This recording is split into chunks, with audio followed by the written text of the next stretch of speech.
Alana, Jaylo. Yes. Where's my blanket? Oh, it's over here. Okay, thank you. Yes. You took a nap. I did. And I was listening to KCRW, Mornings Become Eclectic. Ah, okay. Also flipped over to listen to the Damage Report. Uh-huh. But I think I heard it first on KCRW. Okay. Because Ann Litt, as you may or may not know, is a big sports fan. Oh. This I don't get. I didn't know, but you know what? Who to each his own, I suppose. I don't keep up with sports, so. I never thought that she would be, but she's always talking about sports. Oh. But anyways. Maybe she is. No, she has said that she is. She is, okay. Tommy Lasorda has died. Oh, really? 93 years old. Wow, I remember he used to have commercials. Yeah, they were Brett Ehrlich was talking about that on the Damage Report. He said that he used to do those Weight Watchers commercials. Yes. He would say, "Hi, I'm Tommy Lasorda. I have a shake for lunch, a shake for breakfast. Breakfast is another one for, like, a shake for breakfast, a shake for lunch, another one for dinner. I think it was like for Slim Fast. No, I think the last thing is like you can have a full meal of pasta. And Brett Ehrlich was saying like the guy had like tons of heart attacks during his lifetime. Whoa. Yeah. Okay. But I think he did like Slim Fast commercials. That's what it was, yes. Yeah, and yeah, Slim Fast commercials. So I'm not sure how 3 shakes can really make somebody full unless there's like something in it. It's supposed to be 2. 2 shakes. And then a regular meal. And then a regular meal? Okay. Yeah. Which is odd enough segue because I got these mason jars this week. Mm-hmm. And yesterday I pre-made some smoothies. Uh-huh. But they're vegetable ones. So I did carrot and beetroot smoothies. Oh, that's going to be interesting. It is. It's not going to be the best tasting thing, yeah. But it's very healthy for you. Well, you know, you don't have to put just veggies in your smoothie. You can put a little bit of fruit in there, like pineapple. I hear you, babes. I mean, pineapple's really good for your joints. Yeah, but so is turmeric, and I eat a lot of that. Yes, I understand. Yes. Babes, mm-hmm. We should discuss what happened last Saturday. Last Saturday? Do you want me to start off with it? You and I recorded a podcast. Oh, yes. And I was very excited. Yeah, we talked about the movies we saw the day before. Up. And Sing. Sing, which we will talk about soon because I go home. Yes. And I start to edit these things. The one we had done on Saturday was recorded on my phone. It was an experiment. Yes. So I take out my Motorola, mm-hmm. listening back just to see how it's going. Everything's fine for the first 3 minutes. And then it starts to get really, really choppy. Right. Like it cut out for one point for, I think, a couple of minutes, and I fast forwarded through it. I sent it to myself just to see if there was any way to do some editing on it. And it said that the file was corrupted. Oh, no. Which made me think something was up. And I tried to figure it out. Long story short, we can't upload that because it's just too That's out okay. there. Yeah. Yeah, and you have to figure out what's going on with the, you know, why your phone can't record stuff like that, right? But it was very upsetting. Yes, I do. Yeah, and then you called me up and you're like, bad news. And I'm like, what happened? I'm thinking somebody died. No, and this was worse. This was... The podcast episode was not going to be posted. So I was very sad and disappointed. How did you feel when I broke the news to you? Well, I didn't think it was the end of the world. I was disappointed, but it wasn't the end of the world. It really upset me to the point where a friend called me to talk to me about something else. Yeah. And I brought it up. I'm like, oh, bro, you'll never believe what happened. Oh, my goodness. Yes. But I take art stuff seriously. I mean, I understand it would be upsetting because, yeah, I wanted that to get out there. But I also understood that, things like that happen and you kind of have to deal with it and move on. This is the first time something like that has happened to us. Yeah. I have 1 or 2 episodes we haven't released. Yeah. But this is the first time a recording has just gone haywire like that. Okay, why did we not release those episodes? One is actually coming out right before this one. And another one I'm saving until just to like fill some space. Oh, I see. Okay. So they will both be out soon.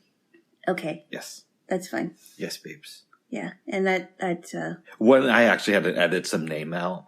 Oh. So that's why it didn't get released sooner. Okay. Yes. Okay. Yes. So, how does that work though? Do you just delete whatever it is, or do you remove it or something? Or how, like what I do, editing words out it's very cumbersome. Okay. I listen through a program called Audacity, and I wait until one of us says a name.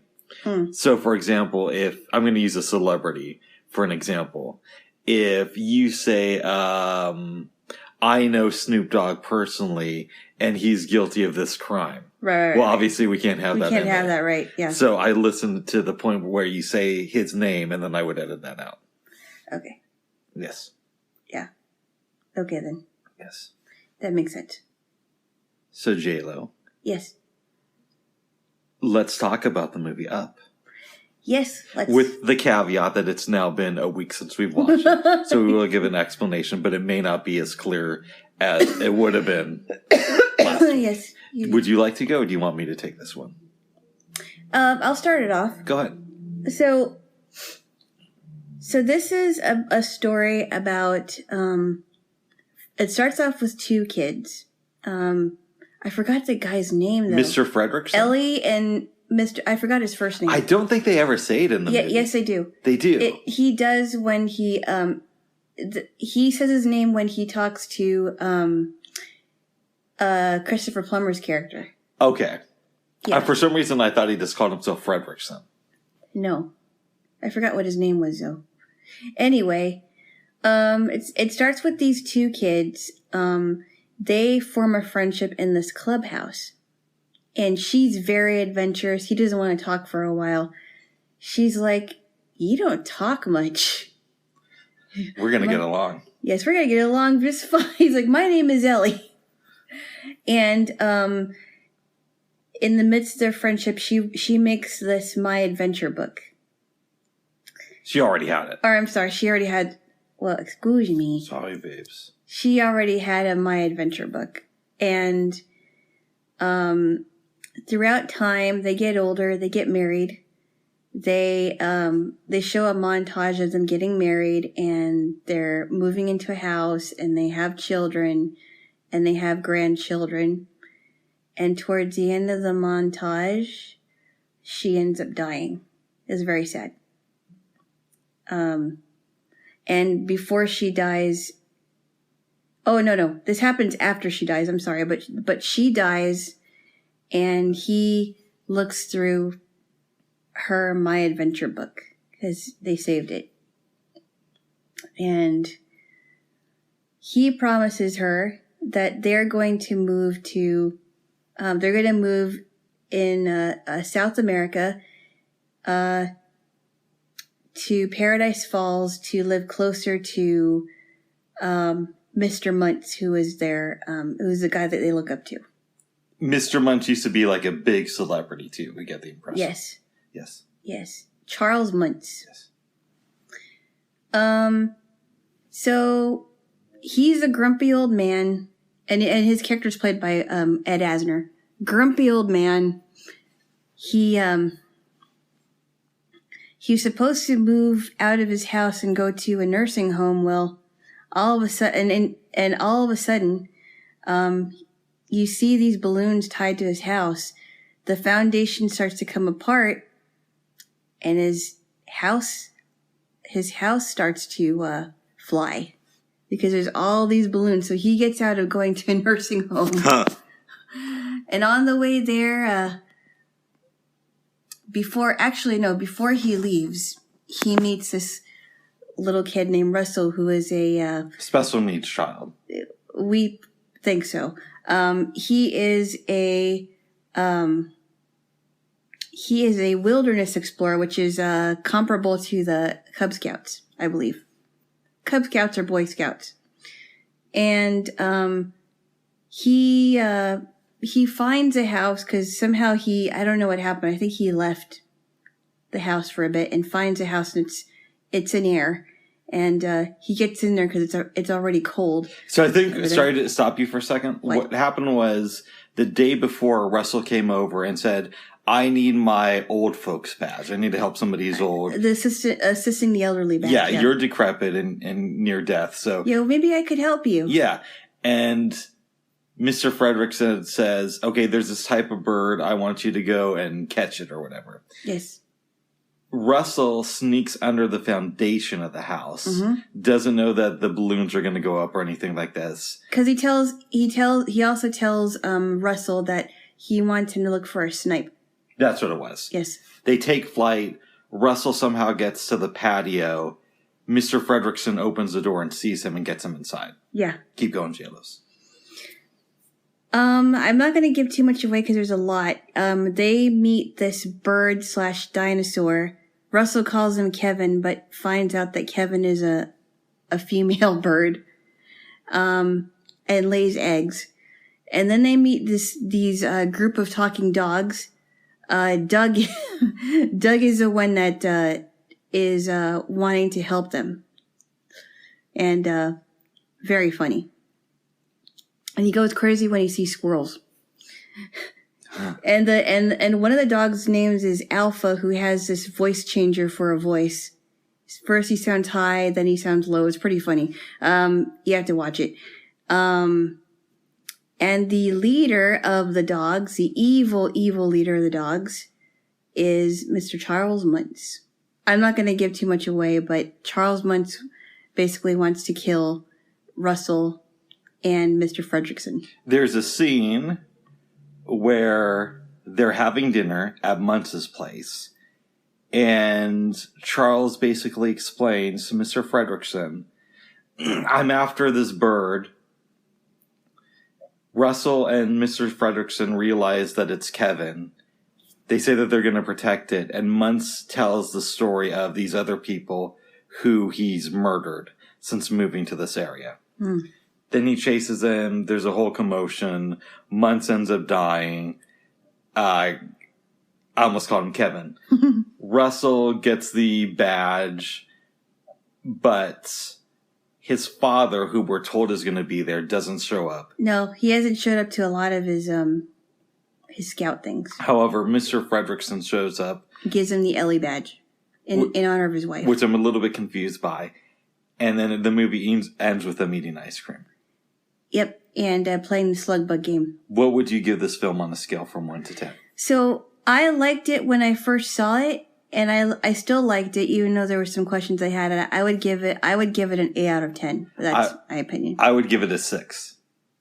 I know. I know a lot of people who would give this film a 9 out of 10. Yes. I thought it was good. It's one of those movies where, yeah, you have some questions about it, but it's a fun movie and you don't have to think about it much. I have heard for years from people that this film is a classic.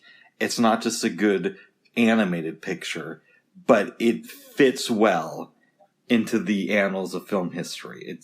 They say that it may be the best film that Pixar ever made. I like it. I mean, I like it, but I also like the later Toy Story movies a little bit better, I think. I still think that Up is a good fun movie. But I don't really think about those things. Like, I don't really get like analytical. There's good things in it, and it's an okay movie. But it's not great. It's not a classic to me. You can't please Hammond. No, you can please Hammond, because the other film we watched, Sing, I thought was amazing, and I would give that film an 8, maybe even an 8.5. Which for me, I would give it a 9. As you know, is high praise. I actually would give it a 9. Well, we'll get there. Or 8.5. We'll get there when we get there. Yes. I have a few problems with this movie that are not really answered. So let's see if we can tackle at least some of them. Mm-hmm. Before they meet, what's the enemy's name? What's Christopher Plummer's name in this movie?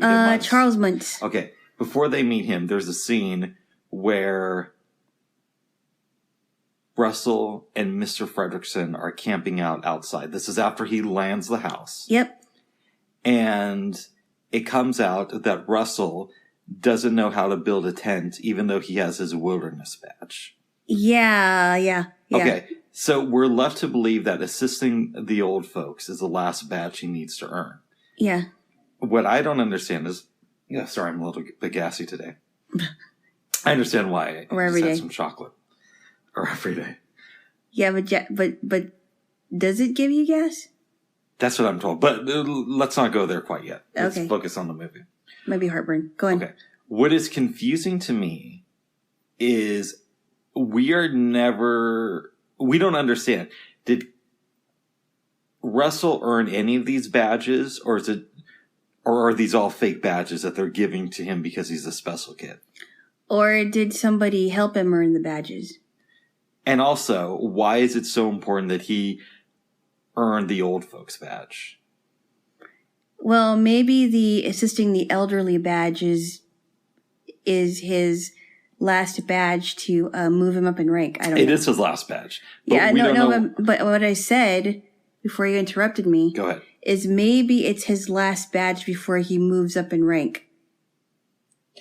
Before he graduates or something. Right, and I just said you're correct about that. But what we don't know is why was it so important for him to earn that one if we don't know if he earned any of the other ones? I don't know. That's a little bit confusing to me. Yeah. Okay. Now let's go to my buddy Christopher. You don't know Plummer. Chris Plummer. You don't know Christopher Plummer. Well, we've kind of had a falling out. Oh my. Okay. That's not true. He plays Charlie Muntz in this movie. Charles. Okay, Charles. Charles Muntz. Chaka. Anyways. I guess. Yes, Charles Muntz. I like the dinner scene, but I have some issues with it too. So, for instance, when we find out that the bird is Kevin, to put it into context. Yeah, female bird, yes. Yes.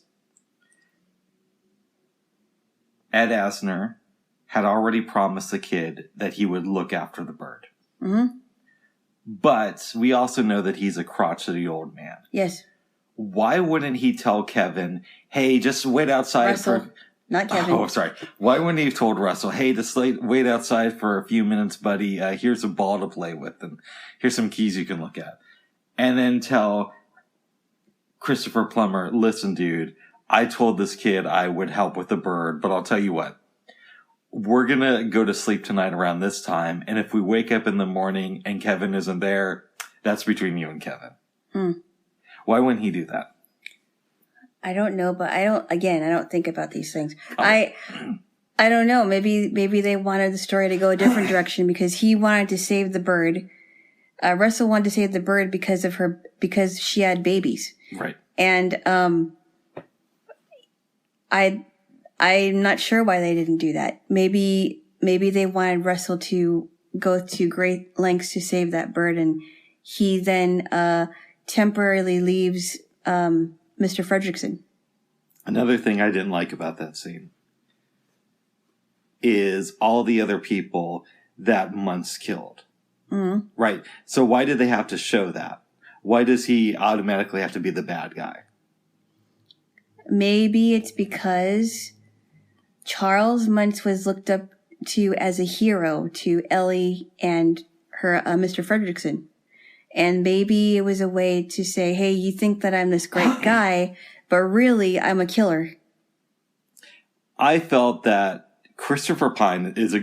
Christopher Plummer. Plummer, my buddy. Oh my goodness. My best friend. No, he's not your best friend. He's a good actor. He doesn't know you. We follow him out. He doesn't know you. Let's just say that we've had a bit of a falling out. He doesn't know you, and Martin Scorsese doesn't know you either. Okay, good. We might not be on the best of terms. Let's put it to you that way. Because they don't know you. It's possible that they don't know so mad at me that if I saw Christopher Plummer again, he'd pretend not to know. Because he doesn't know you. That's a possibility too. And he's an old guy. Okay.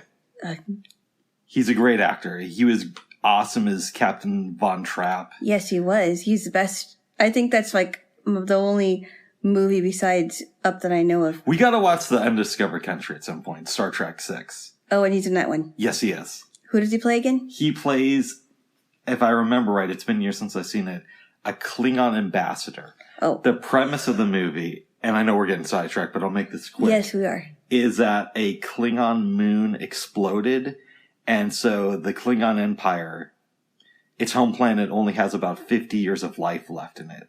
So they're asking the Federation for help. Mm-hmm. And there's a backstory there because Captain Kirk's son was killed by a Klingon. So he hates them. Oh, sorry. That's your sick. Don't No, worry it's about not. Yes. No, it's just there right in front of me. Okay, the recorder. So Captain Kirk hates the Klingons. It's a very, and at the same time, the crew of the Enterprise is supposed to be retiring soon. Mm. I think Star Trek is better on TV than in film. Yeah. They're very hit and miss with movies. But this one is one of the better ones. Yes. Anyways. Mm-hmm. I didn't feel like they really developed the criminal in this movie. It felt like a standard mustache twirling type of person. There was no depth to him. Okay. You don't really get to know him as well as you'd like to. You don't know why he had these people killed. He's just this evil guy, you know. Yeah. The one guy that Mr. Fredrickson and his wife Ellie look up to, and that's about it. I know that Mr. Fredrickson has to fight months, and it's very quickly. He has to protect Kevin and the kid, all that stuff. Yes. But why? Why, after they get back to America, aren't there a few scenes with Mr. Fredrickson dealing with his feelings about the hero he once had? I don't know. Maybe they just didn't want to put that in there. That would have made it a more... Well, I mean, that's what I mean. This is... A movie with more depth. This is one of those movies where it doesn't... I mean, not every movie has to be deep like that. It's true, but it isn't a deep movie. Here's a problem I have, though. People keep telling me this movie is so great and there's so much depth to it, but yet they can't even have a criminal who's more than a one-dimensional person. I think you're the only one who thinks that, bud. Well, apparently most people agree with you and say that this is a classic. It's nowhere near that for me. Okay. Okay. Let's get to some more problems, and then we're going to do some character analysis. Okay. Kevin. What? No, what about Kevin? I mean, Russell. I'm horrible with names. At one point, they're in the woods, and he's talking about how the scouts are friends to all animals. What is it? Wilderness explorers are friends to all animals, or basically a friend to all. Okay. Here's what I didn't understand. At the end of the movie, they're eating ice cream. Yes. They went through all this trouble to rescue a bird, and they're friends to all animals. We're assuming it's ice cream and not frozen yogurt or some sort of vegan. It's ice cream. Yes. So, if you know anything about ice cream, it requires milk, and cows are milked. How can he be a friend to all animals if he's letting this happen to a cow for his own enjoyment? But it's not the killing of a cow. The cow is it's just like if sheep, getting wool from sheep, right? It doesn't hurt the sheep. It's just the wool that they I've heard it's produce. very painful. Really? Yes. Is it? I've heard that they hook cows up to machines and... No, I meant sheep. I don't know about the sheep thing, but I've heard about cows that it's very painful to get the milk out of them. Okay, well, okay. But it is, I mean, I really think you're overanalyzing this too much. Really? I'll tell you why. Because this is a bird that probably wouldn't be used for food because she laid eggs and had babies. The reason why he was helping that bird is because she's a mother bird. She wants to be with their babies, and the birds need her more than anybody else. And just let the kid eat ice cream. But I hear you, babes. But the other thing is... I mean, that's just what I mean, though. Sometimes it's kind of frustrating to watch a movie with you without... And sometimes it's frustrating to me to hear people say, this film is a classic and it has so many flaws in it. The problem, babe, is that it's not just a bird. It's also that Russell says he's a friend to all animals. But he's perfectly happy with one animal being tortured. Like I said, Bub, it doesn't have to be a deep movie. all the time. Then why do people tell me how deep? I don't know. In fairness, I have not heard you say that. Hey, let me ask you this. Yes. Do you like this movie less after watching it with me? No. Okay. No, I just think it's your opinion, and I don't agree with your opinion. Maybe you should. No. Let's talk about the characters a little bit. Because I am glad I saw it. Good. But I am glad that you liked it. I would like you to watch it again, but I'm not going to... I would encourage you to watch it again, but I'm not going to make you. I think that your opinion is a little bit. I think you're thinking way too much about this. It's definitely overrated. But that's your opinion, but I don't agree with it. Let's talk about the friendship that develops between Mr. Fredrickson and Russell. Right. What happens after the ice cream scene? Well, maybe they still are friends, and he found a friend in Russell, because I know that in the beginning he was like, get out of here, kid. I don't want what you're selling. Or I don't want to help you because you're too young and you don't understand. And, but I don't know. Maybe they eat ice cream, and that's the beginning of their friendship. And it's an unlikely friendship. I think the friendship started earlier, but I hear what you're saying. Well, you know what I mean. It started earlier. Ice cream, whatever. That bonds people. The film was released 11 and a half years ago. Yes. Ed Asner is still alive. Yes. In your opinion, is Mr. Fredrickson still alive? And are him and Kevin still friends? Or have they grown apart?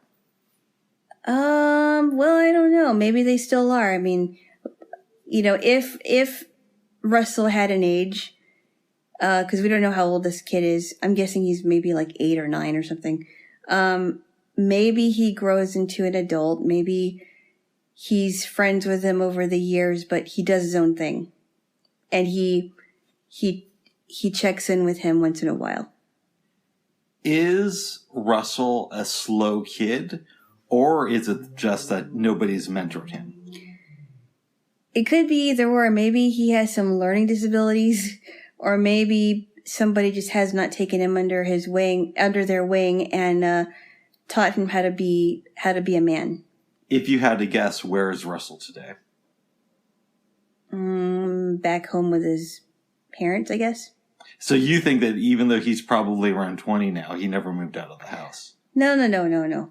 I mean, after the scene. No, but it's been 11 and a half years since the movie came out. And I'm wondering, where do you think this character would be Maybe he's today? in college. Maybe he works for a place in some park in the wilderness.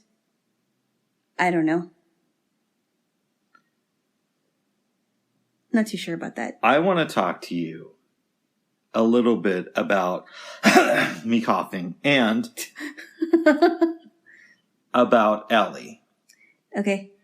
When we meet her, she is this adventurous kid. But then she has this unfulfilled dream about moving, right? Well, how do you know it's unfulfilled? Because she never moved. It was a dream that her and Mr. Fredrickson talked about, and she never achieved it. Okay, yeah. I'm wondering what this film says about the spirit of youth and how life can get in the way. Well, maybe it says that when a kid is adventurous and then they grow up, maybe it may get away from them because of life. Like they get married, they have kids, they're busy, they don't have time for themselves, and however it is, or they get older and they just feel like they've all their adventure days were all spent when their childhood was over. Okay. I don't know. We see this montage near the beginning of the film, and Ellie seems happy. Mm-hmm. But we also know that looks can be deceiving. And we're seeing about 3 minutes of a 70-year life. Mm-hmm.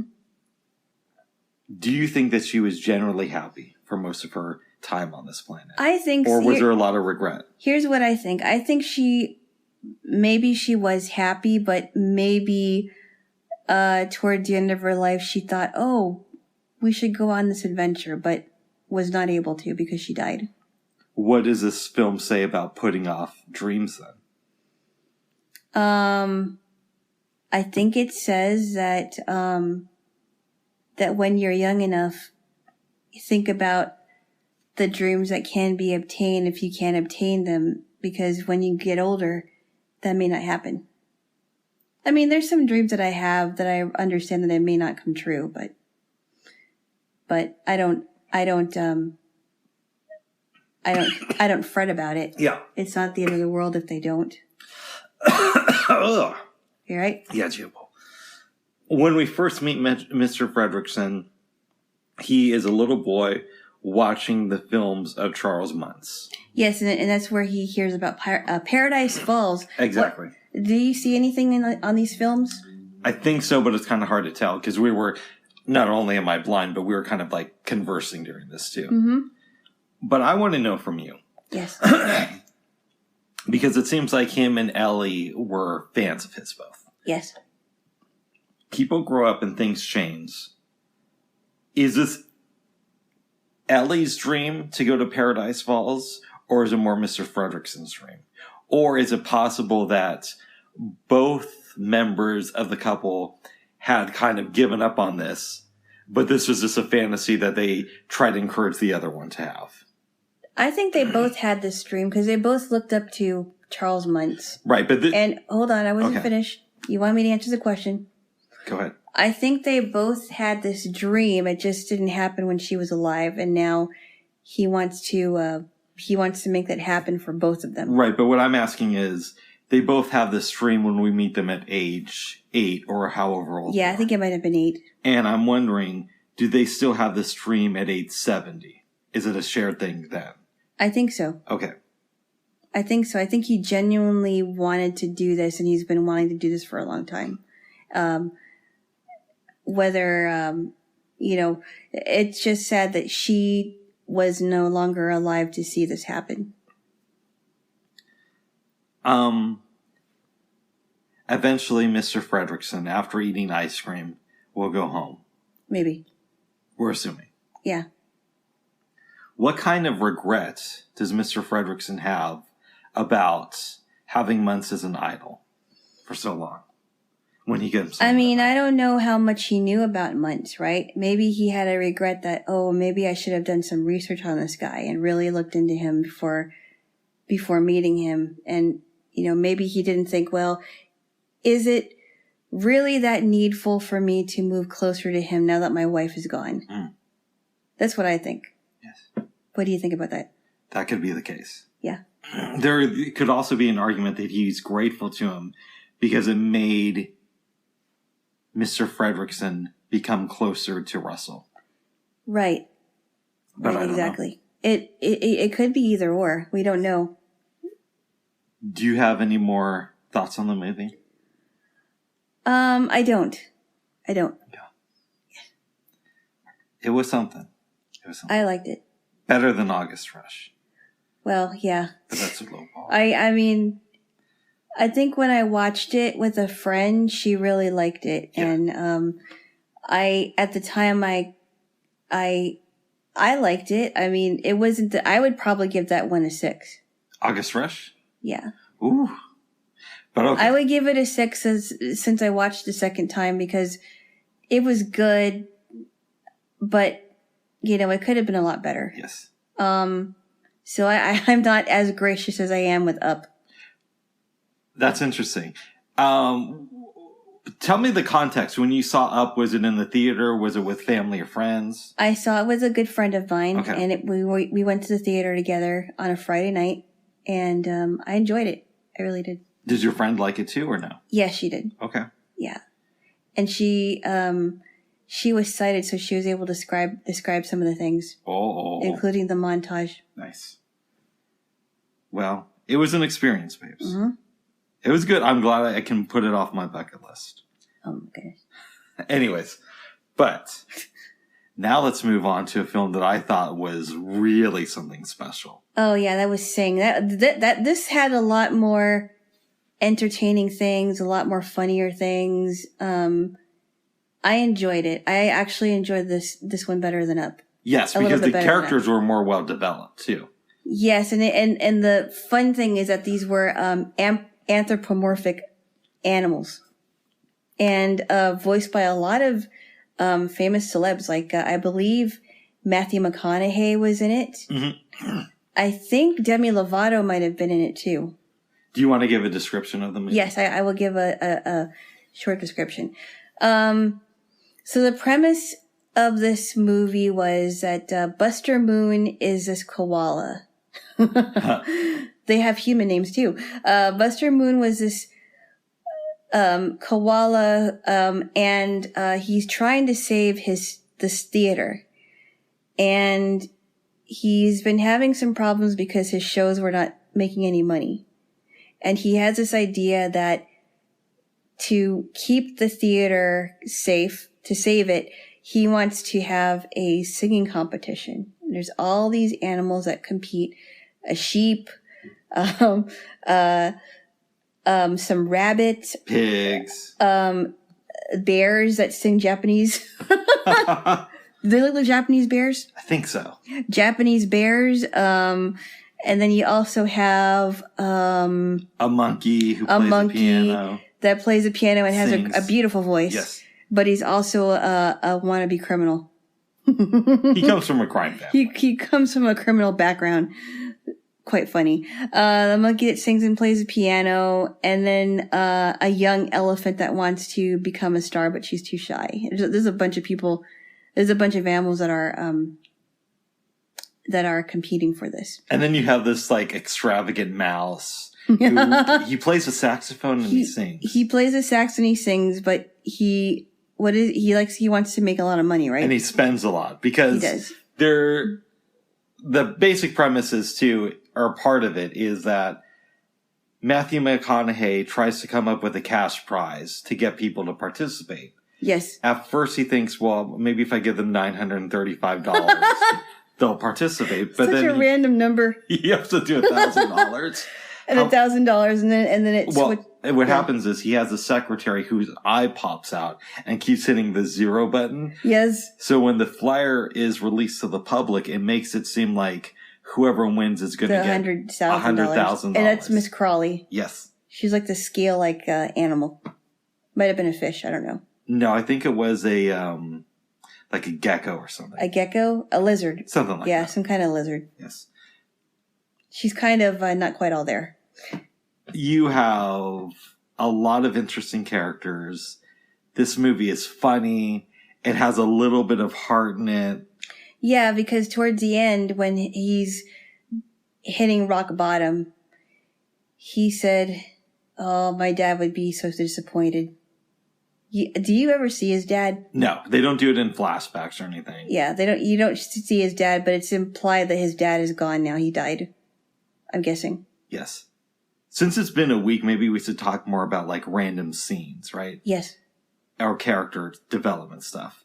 I love these scenes with Mina is a young elephant and she's with her family, and they really encourage her to be a star. To the point where she goes to audition. I think she's nervous and she doesn't go through with it. Yeah. Comes home and the family is out there celebrating, thinking that she got in. Yes.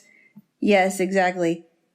And she is wanting to be in the big show, and she's asked to be a stagehand.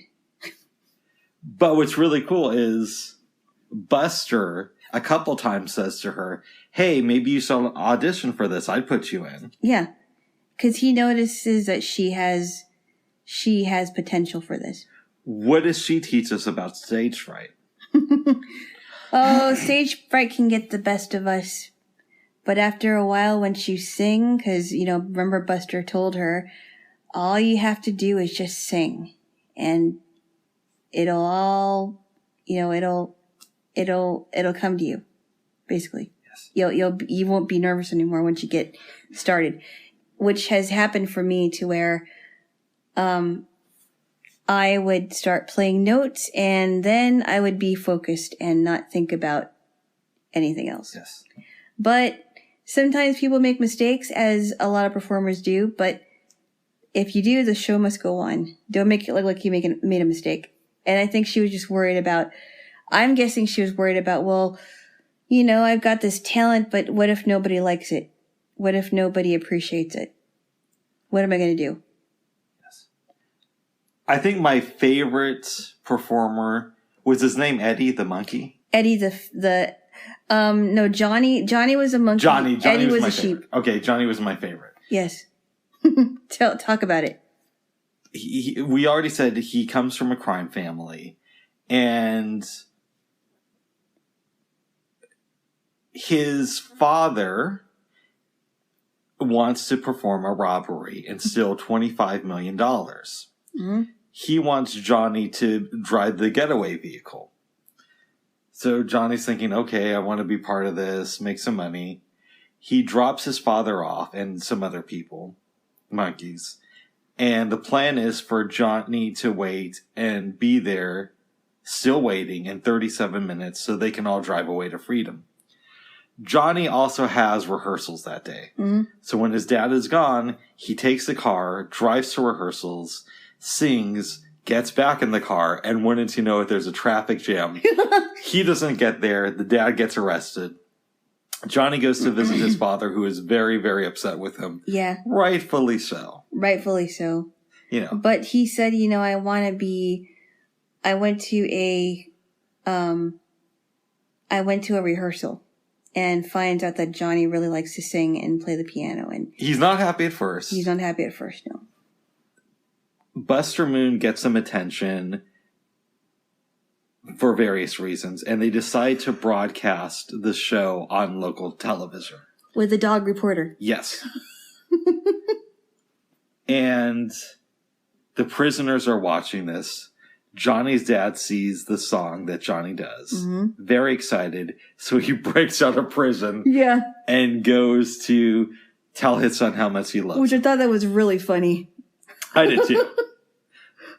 I thought this was great. Who would do that? But I guess he would. The monkey father would. That's probably my favorite part of the movie. Yes. And his brothers were in that. His brothers were criminals also. I couldn't tell if they were his brothers or cousins. Or friends or cousins or whatever. Yeah. But they were very connected. Wow, I'm stuffed up today. To the family. Right. And Johnny was the driver. Yes. Yes. It's a really good movie. Yes, it is. Tell me about the pig family. So funny. The pigs have a whole bunch of kids. Mrs. Pig, what is her name? I cannot remember what her name is, but her husband's name was Norman. She's taking care of all the kids in the household. And when he comes home, he's tired and he's sleepy and he starts snoring. His name was Norman. I forgot what her name was, but, she makes a system because she wants to be a singing sensation. So she creates this system to where when she's gone, they hear, the kids hear her voice, and she gets them breakfast, but it does it for her. Like the milk for the cereal and whatever it is. And, so she loves her family, but she also has a stream of being a singer. I thought it was really funny. It's really funny. In some ways, and I don't know why, when we're watching this movie, the pig couple kind of reminds me of John Goodman and Sally Field in the movie Punchline. I've not seen that one. It's not that good of a movie, but they're both, the acting is really good, but the movie itself is how does that remind you of them? Just because she was expected to take care of the family and not follow her dream of becoming a comedian, but eventually the husband comes around and supports her. What I thought was really funny was when she was gone and the machine was destroyed by the pigs, the little piglets. Yeah. And he's like, honey, what's going on? This is not good. It's just a recording play. I thought that was so funny because it's like, oh, he's like, I need you. Why are you not? What's going on with this thing? This is horrible. And, Norman's falling apart. Yes. I forgot what her name was. It's going to drive me crazy. She was good, though. She was really funny. Buster's friend Eddie comes from a very well-to-do family. He's so funny. Talk about how that plays into this movie. Well, his grandma's name is Nana Noodleman. She's a sheep with a British accent, and she's also a critic. It's implied that she is a music critic. I thought she was an actress. Oh, maybe she's an actress, but he hires her to, he asks her to critique the show. And that's the day things go awry. Yes. Basically, it comes out that Buster doesn't have $100,000 and his theater is flooded. Mm-hmm. The animal performers eventually come to Eddie's pool house, or the pool house of his parents, where Buster's sleeping on the floor. And they tell Eddie, we still want to do this. They tell Buster that they still want to do this performance. Mm-hmm. What does this say about the endurance of the artist? Or the drive? Either way. It says that if you really have that drive, you will get it done. You will go to any lengths to make things happen for yourself or for other people. I think. And it's a good message. It really is. Yeah, I think this is a great movie. It's really fun. Oh, we forgot about the couple. Remember? Oh, they're such a great couple. So I forgot what animals they were. I don't know if they're dogs or what they are, but so funny. The first time we meet them, they're playing music in this club, and they get off stage, and the guy tells his girl, hey, I'm really supposed to be the lead singer, so keep your vocals in check. Then eventually they end up at the auditions for the talent show. She gets accepted. He doesn't. He thinks that she's just going to leave because, he's not involved. Right. She stays in it. Eventually he cheats on her and is forced to leave. Mm-hmm. When the talent show is on TV, the girl that he cheated on his original girlfriend with is there. And they're watching it. And she changes the channel, leaves the room, and he puts it back. She's like, yeah, she's not even good. And she changes the channel. She leaves the room. He changes it back. That was really funny. I think anybody who has worked in the arts has known a couple like this. I have not, but I would imagine there are couples like that. I've seen a few. Really? Yes. One person gets successful, the other one isn't? Or one person thinks that they have more talent than the other person. Wow. In the relationship. Mm-hmm. Like the guy did. Right. That was a funny subplot as well. What was really funny was when she got up on stage and she was trying to sing Call Me Maybe and she just started crying. It's great. That's great. The other scene I really thought was funny was when they were in the auditions and I think the sheep was singing Kiss from a Rose. Yeah. The Japanese bears. Oh my goodness. And they wouldn't go away. They would always go to the auditions even if they weren't going to get in. So funny. It was a really good movie. Mm-hmm. Is there anything else you want to say about it? No, I love the messages in there. I love what the advice that Buster gives Mina, and it's very encouraging. And it really teaches about drive, and once you get your drive, go with it. Yes. Go with it and continue on. Yes, babes. Which I'd like to get my drive back this year. After this last year was just not good. Yes. I need to. I really want to perform this year. I really want to get back into it. We'll see what happens because I've been keeping track of the new form of COVID-19 and it's not any more deadly, but it spreads a lot faster. So the speculation is that that's going to cause hospital rates to spike up and we might have to stay closed here in Portland. Well, we'll just have to see how it goes. I mean, I really want to, there's so many things I want to do. I want to be in open mics again. I've been thinking about new songs. I also want to see about getting into that flute ensemble that I've been thinking about, that I wanted to do last year but never got a chance to, because I feel like we've kind of been cheated out of that. And I'm sure a lot of people feel that way too, about being cheated out of some goals that they wanted to make. I agree. But I'm looking forward to this year and what happens with it, because we don't know. Yeah. But I would imagine that this year is going to be better than last. I'm almost convinced though that there's not going to be any live concerts. We'll see. Until it's only January. Yeah, but you got to think, babes. Performers have to schedule it. I just think and know that they're going to have the venues. I just think it's too available. Soon. I just think it's too soon to say. Okay. You tend to jump the gun a lot, but and I tend to be correct a lot. Not all the time. Oh, what ifs? Give me a kiss. Come on now, okay. Especially because we're going to head into that heated subject now. Babes, no farting jokes. Babes.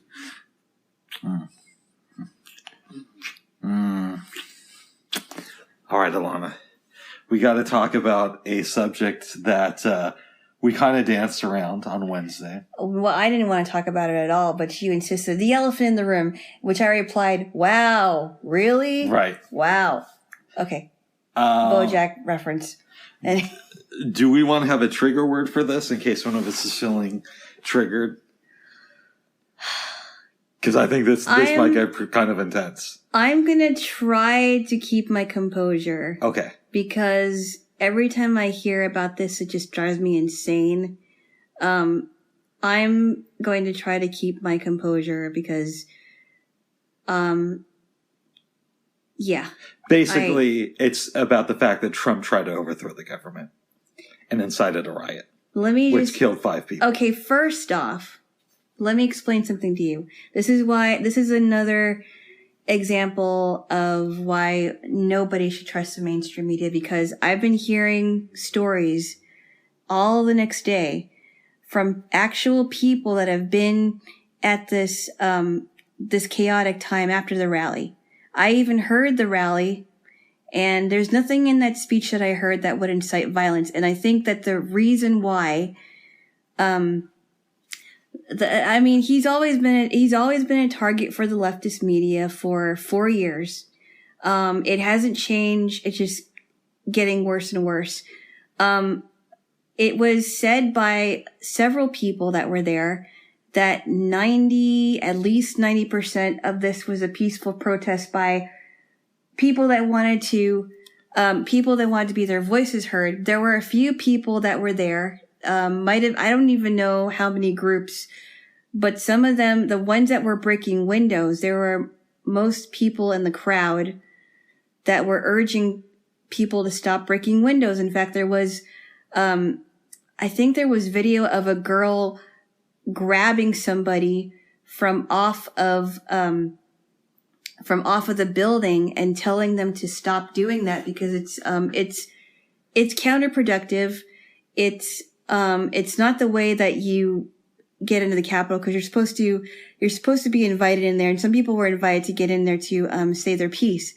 But this is another example of Trump being the scapegoat and the target for every single bad thing that happens. Okay, I need to.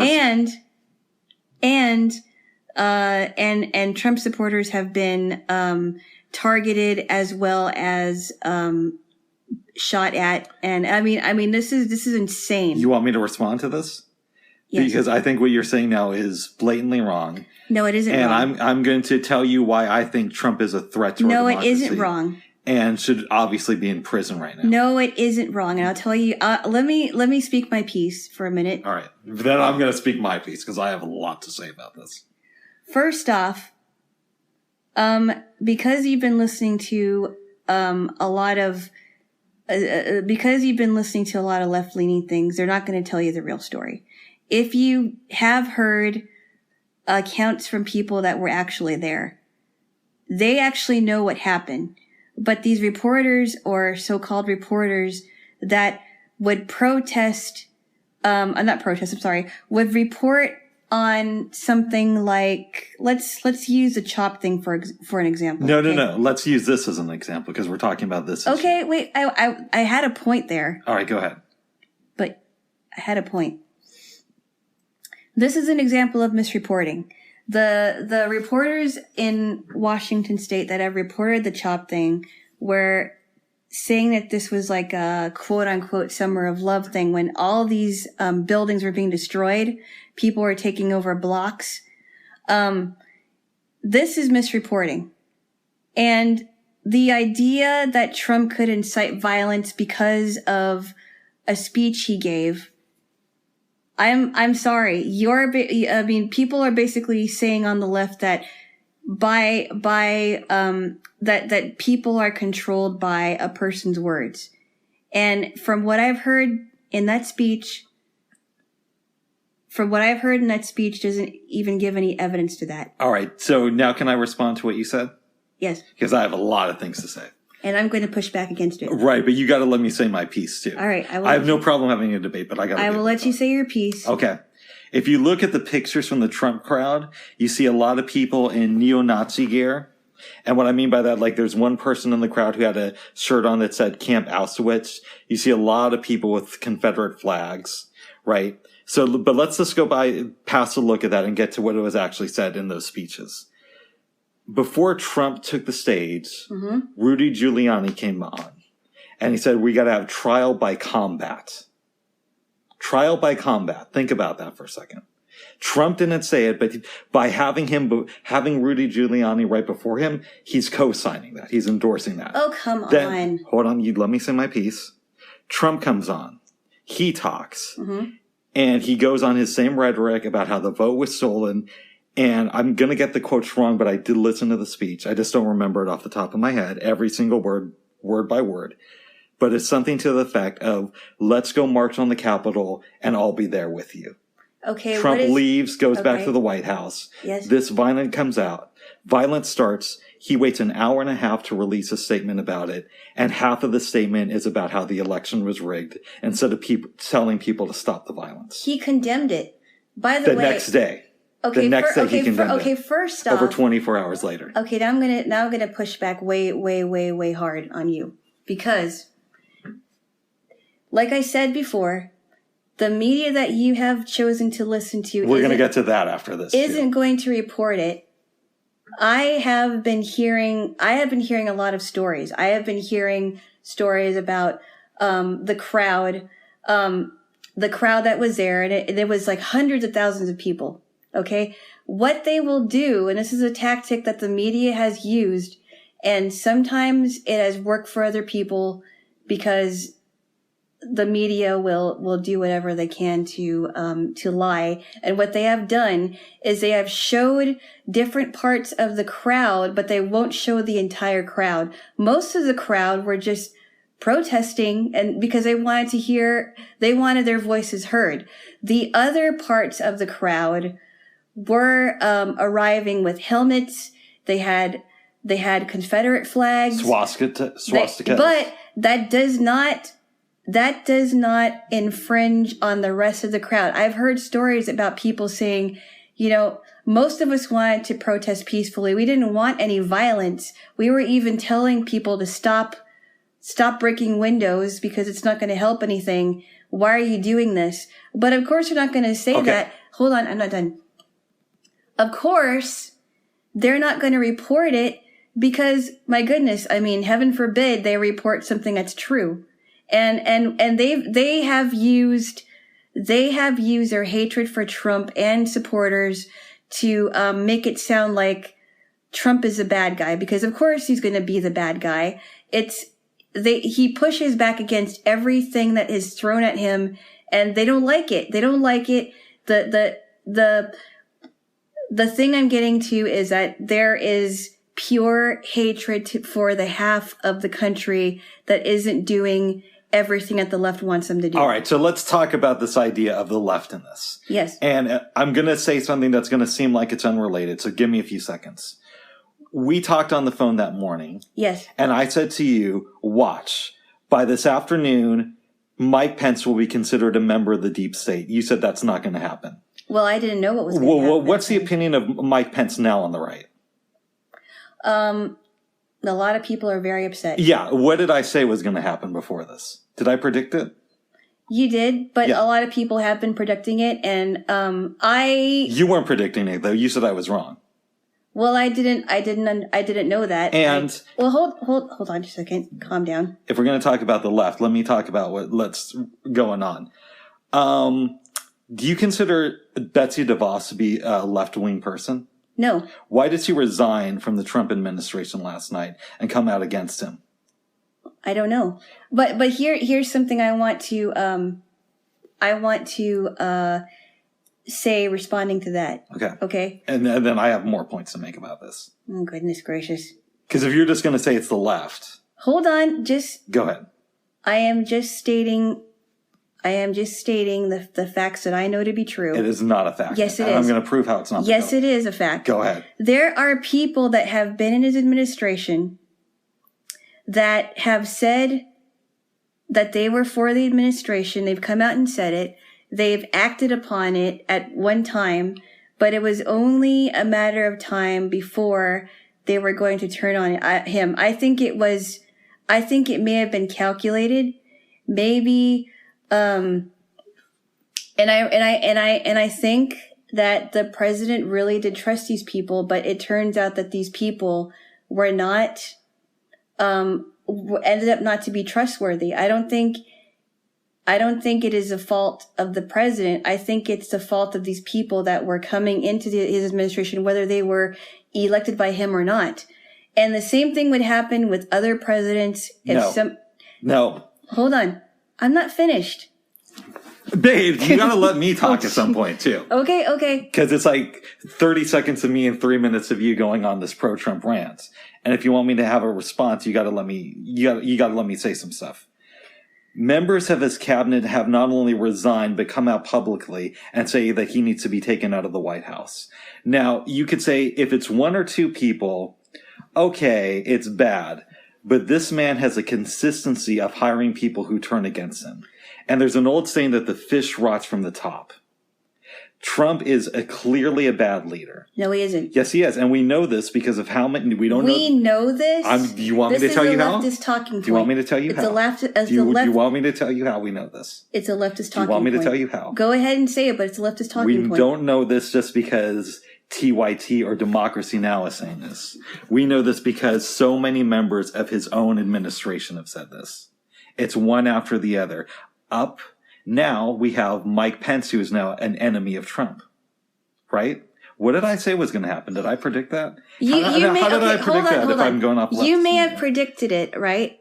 Okay, so I will admit, and I didn't notice it until this actually happened. And there were other things that happened too, but I didn't realize it until it finally happened. Right. Hold on. Are you going to let me talk? But I barely had anything to say.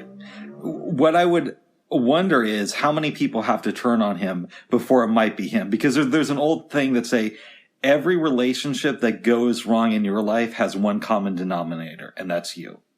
And I would say that applies to Trump. I don't agree with that. I'll tell you why I don't agree with it. Because these people, it isn't him. These, whatever happened with him, whatever happened with them and Trump, I would blame on them because there's something going on. They have caved why they have turned on Trump. I think that it was influenced a lot by the left because they have taken over our media. They've taken over the internet. They've taken over social media, and Trump is just the one to push back against all of it because he knows that there's something corrupt about it. And this isn't happening because of him. It's happening because he is not doing what they want him to do. When some of these people have had ties to China and he says things like, we have to get away from China. We can't let these Chinese get away with what they're trying to do to our country. Then he's an enemy of the left. Or if somebody comes and defends the Constitution, or whoever it is, anybody comes out and says, I support I support our country. and I'm not leaving, or I support the Constitution and everything the Constitution says, then they're an enemy of the left. I think it's a leftist. Okay. I think it's a deep state problem. I think it's both establishment Democrats and Republicans alike. Let's have a talk about the media. First, do we want to take a deep breath? Because you're getting worked up, and we have a lot more to cover about this. Should we take a deep breath? No. Okay. After a while, because there's so many things. Let's talk about media smear campaigns. And then I want to get back to Trump's half-assed apology. Oh, give me a break. Do you want to have a real discussion about this, or do you just want to have your side enforced? No. I'm just very passionate about how I feel what is really wrong here. I'm very passionate too, because Trump is a traitor to our country. But I think that. Let me say my piece, babes. Okay, let's get back to these smear campaigns. Sean Hannity has been reporting this rumor that this is actually Antifa doing the attacks.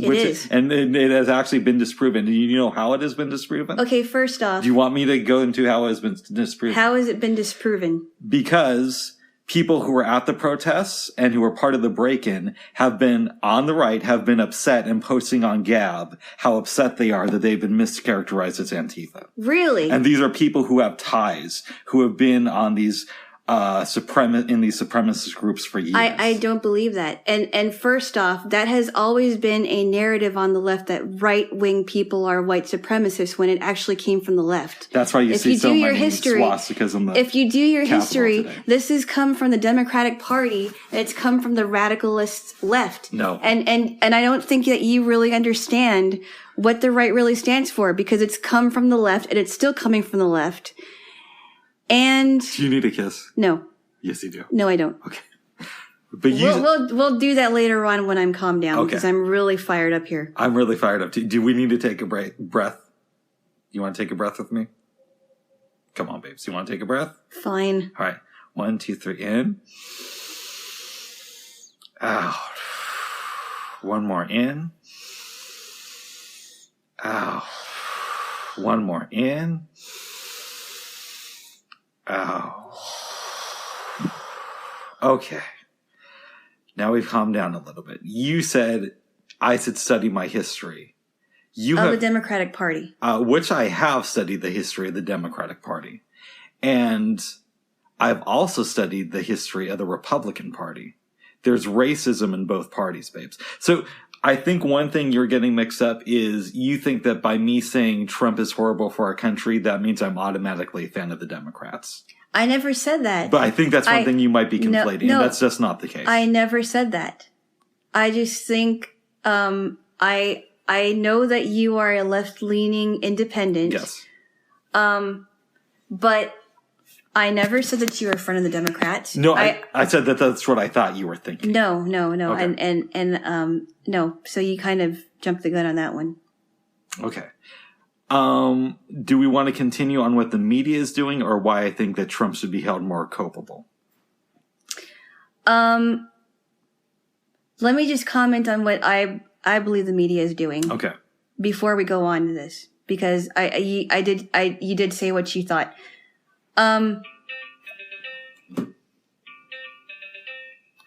That's your mama calling. Sorry about that. Yes. I don't know who that is. And that's weird because that never happened. On this in this platform. Keep going. Anyway. Okay. Let me say this as calmly as I can, because I'm about ready to get fired up again. But I love my fired up Jaylo. Keep going. Okay. So as I was saying, first off, is it hot in here? No. Okay, I don't know why I'm. Anyway, so what I was saying is this. Well, first off, what websites are you talking about? What do you mean, what websites? That the supposed. I'll get back to whoever that is. Yes. What websites are these people appearing on? Gab is a big one. And what kind of a website is Gab? Because I've never heard of this website. Gab is a right-wing website. How is it a right-wing website? Well, they promote right-wing ideals. Gab, and I've also heard Parler. Oh, Parler? Oh, I know about Parler, but I don't know about Gab. I'm kind of wondering if these people are trying to make it seem like they're conservatives, but they're really liberals in conservative clothing. Let me ask I'm very leery about these people. Okay, so let me ask you a question. Mm-hmm. Do you know who Hammond Bundy is? No. Okay, there's like this rants thing. He's a leader on the far right. Who's that? Hammond Bundy, he had this thing. There was some rants thing, and then there was a controversy in Southern Oregon or Eastern Oregon a few years back. You're not talking about Ted Bundy. No, I'm talking about Hammond Bundy. I think that's his name. His last name is Bundy. It's not Al or Ted. Al. But he's considered like a big figure on the right. He came out, I believe it was this morning, it may have been last night, saying that Trump did incite violence, and he followed it up with, but it's a good thing he did. How does he explain why he thinks that? He might have explained why. I did not read the post. This was actually on Facebook, his post. But most of the stuff I've heard where people are coming out against the Antifa theory is on Parler and Gab. That's not what I heard about on Parler. Okay. I don't have a Parler account, but I've been hearing about this. There are a lot of conservatives that are coming out that are disgusted with what the media has been saying because they're not, they're just assuming that because there were a lot of people in red MAGA hats that they were going to do this. Right. But what they fail to understand is that, number one, the mainstream media has not talked to people that were actually in the crowd. I've heard. Not true. Yes, they do. They don't. They don't talk to people that are in the crowd usually. And if they do, they probably find someone that is, would just say anything for their cameras. You are co-opting a talking point from the left. No. Yes, you are. And also, here's another thing to think about. They don't, when they're taking pictures of the crowd, they don't usually take a picture of all of the crowd. So they'll go to parts of the crowd and they'll only focus on the swastikas and everything like that. Those people should be arrested. The people that actually broke in, I don't believe they were on the right.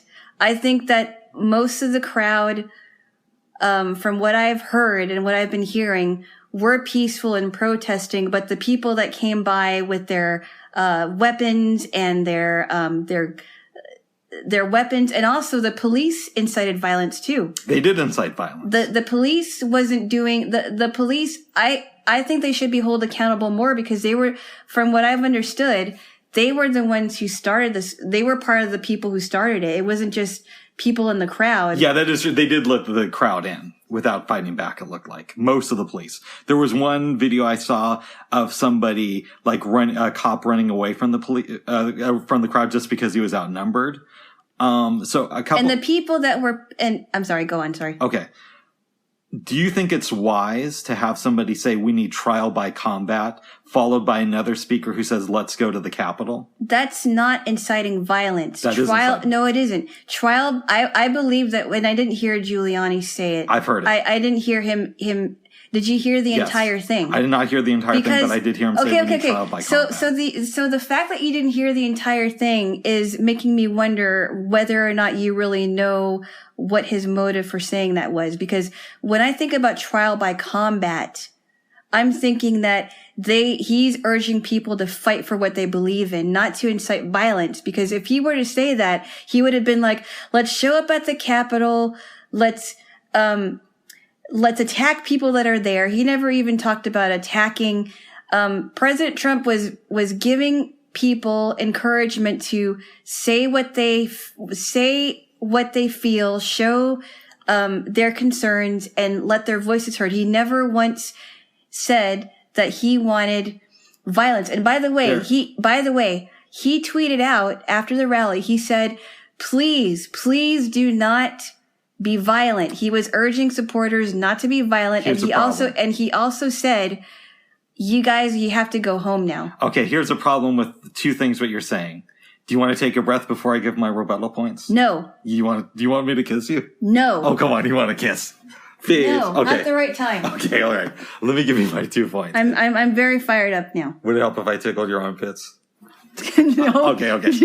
No, don't even all right, try. so let me give you my 2 points.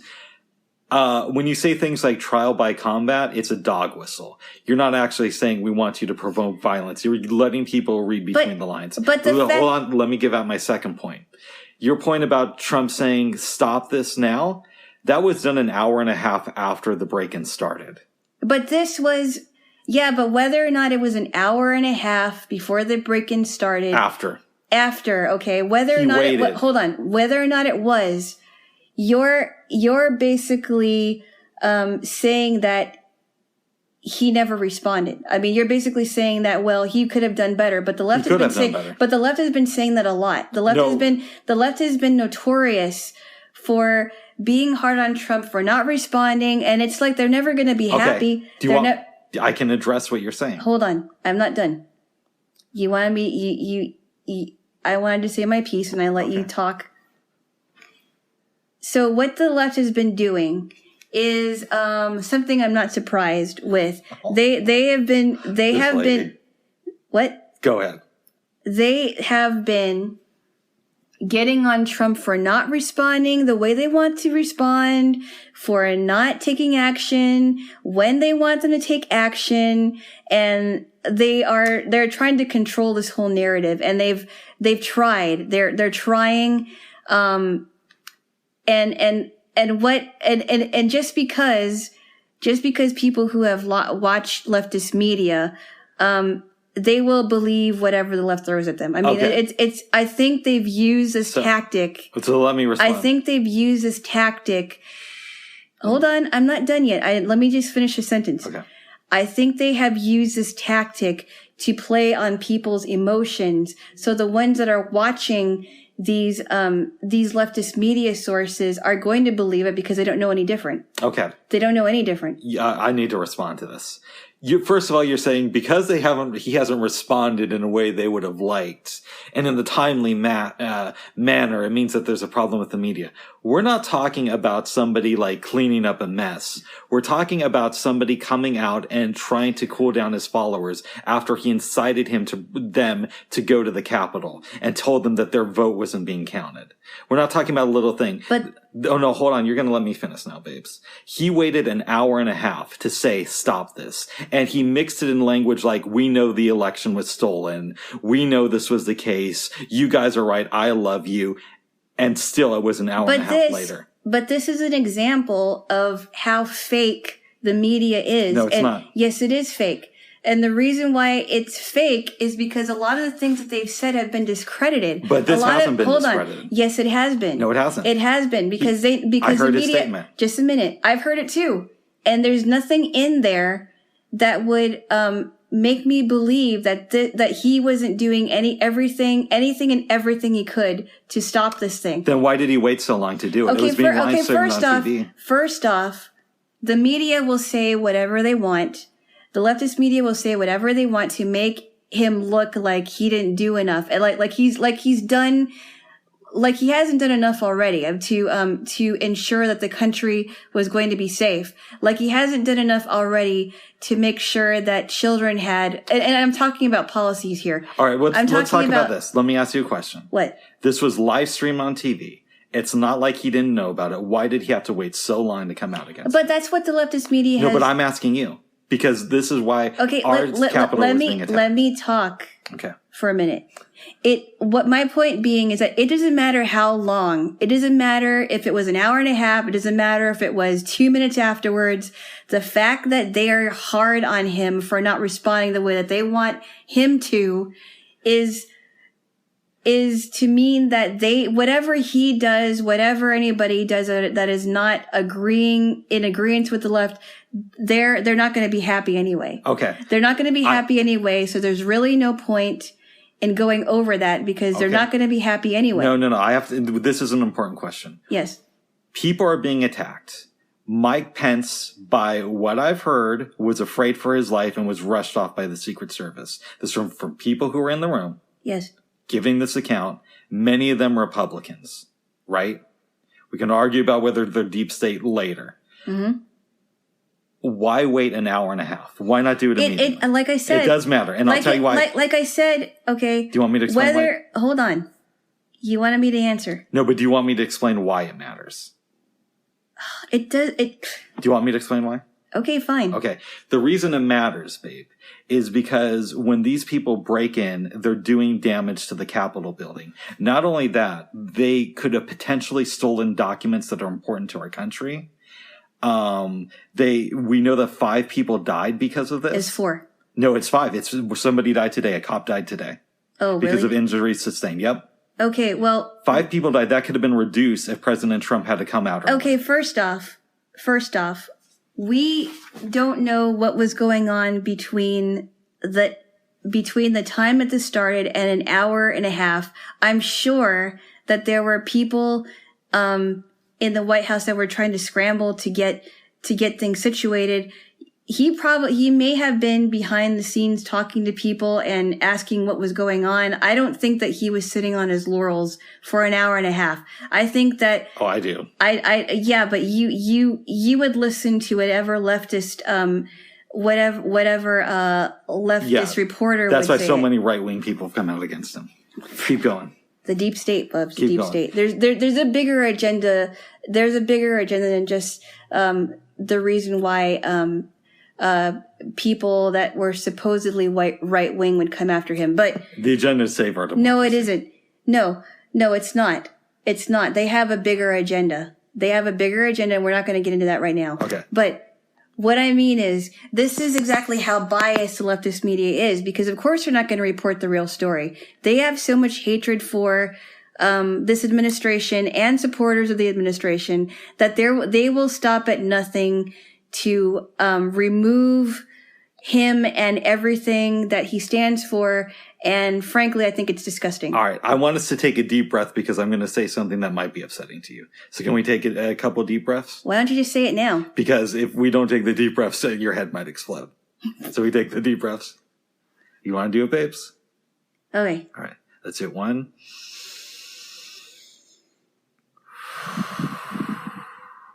One more.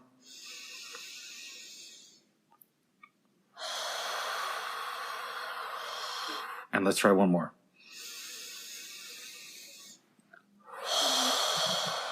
Okay. The way I understand it is President Trump believes that people should be accountable for their actions. Am I correct on that? Yes. Okay. Of course. But yet, whenever something goes wrong, he always passes the buck. Yet he's the leader of the free world. And let's just passes the buck. What do you mean? It's never his fault. And let's go with, okay, it's the leftist media. Well, hold on. Let me tell my piece. Oh, this is the leftist media reporting this wrong. I was behind the scenes trying to help people. Or this was the leftist media not pointing the fact that these people were really Antifa. Or this person left my cabinet. They were really a traitor.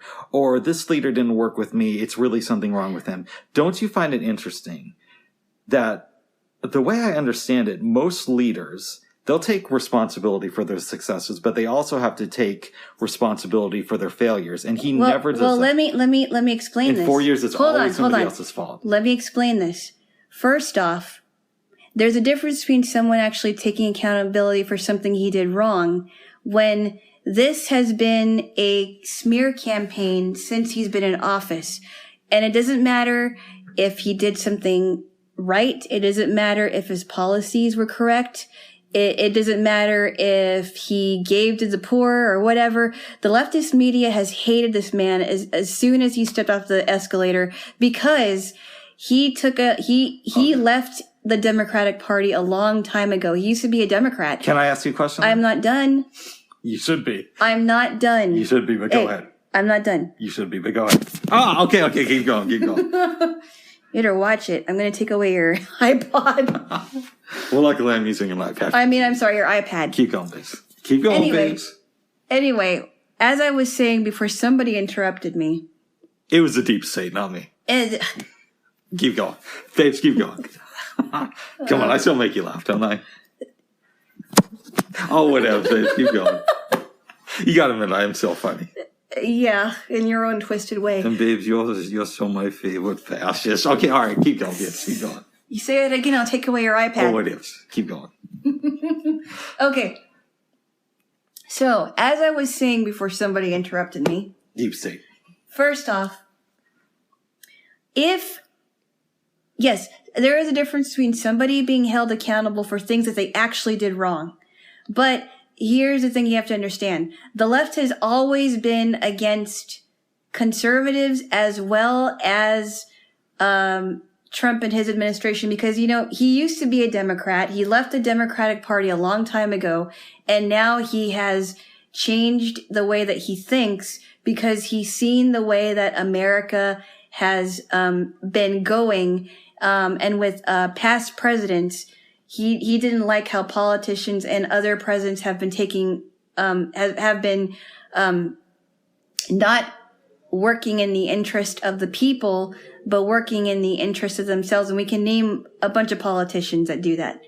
Now, if he actually did things wrong, which there is no evidence for that, the leftist media will make it. The leftist media have been known to paint pictures of it, and the people that have been still watching their shows, which I honestly think they're not in high ratings right now because a lot of people, a big percentage of people have a lot of distrust against the mainstream media. I don't watch the mainstream media. Well, I would consider any leftist media to be mainstream because of how much they have taken over, how much they have taken over a lot of platforms. But you are funny. But keep going. That's neither here nor there.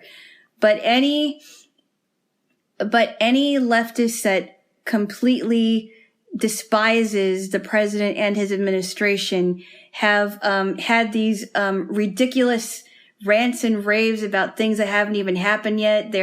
They've called him a dictator, and that's not. And he's nothing compared to President Xi or Mussolini or anything like that. Even though he had a love affair with Kim Jong-un. No, he hasn't had a love affair. He said it himself. No, it's a joke.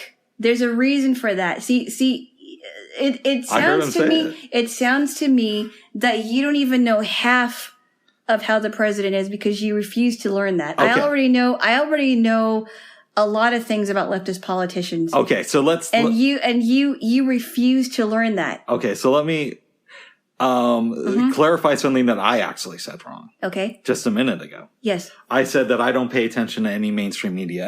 After I said it, I realized I did watch C-SPAN the night that this started, and that could be considered mainstream because of the cable companies. And I also did listen to NBC Nightly News. Right. Not MSNBC, not every day, just the nightly news program with Lester Holt. Okay. Okay. So I wanted to clarify that and acknowledge that I made a mistake. Okay. All right, but I wouldn't just consider the mainstream media, but every leftist outlet you can think of. Okay. I think that there is. I'm not finished. Just neither am I. I know. I'll let you go in a minute. All right. All I'm saying is there is bias because this man has decided that he wanted to become the president, and as soon as he got off of the escalator, he is now public enemy number one to the left and part of the country. But now, when other people have shown support and never wavered, now they're also public enemy number one. And I think that there's something to that. And because he is pushing back and he's fighting back and he's including the people that have supported him, he's not just talking about himself. A lot of people have been censored.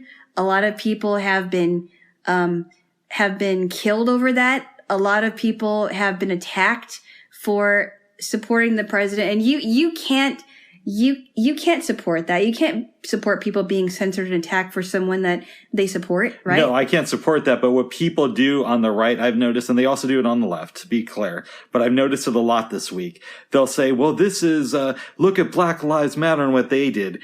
And nobody's discussing that issue. We're talking about this specific thing that went on this week. Yes, but you are feeling... And they're not the same thing. Yes, they are. Because, and by the way, let me ask you a question here. Is it possible that every protest that have happened, every protest that were supposed to be peaceful, is it possible that there are people that are being specifically paid to ruin these protests and to actually incite their own violence against people that are trying to protest. My dear. Think about that. My dear. Think about that. My all dear, right? do you want me to answer that question? Because I actually can't. Hold on. I'm just gonna finish my point really quick. BLM, Antifa, they're terrorist groups. Okay. There are people that have incited violence. There are people that have shot up other people that were not even doing anything wrong. They are the ones that should be prosecuted. Okay. And I'm glad that 52 people were arrested. Okay.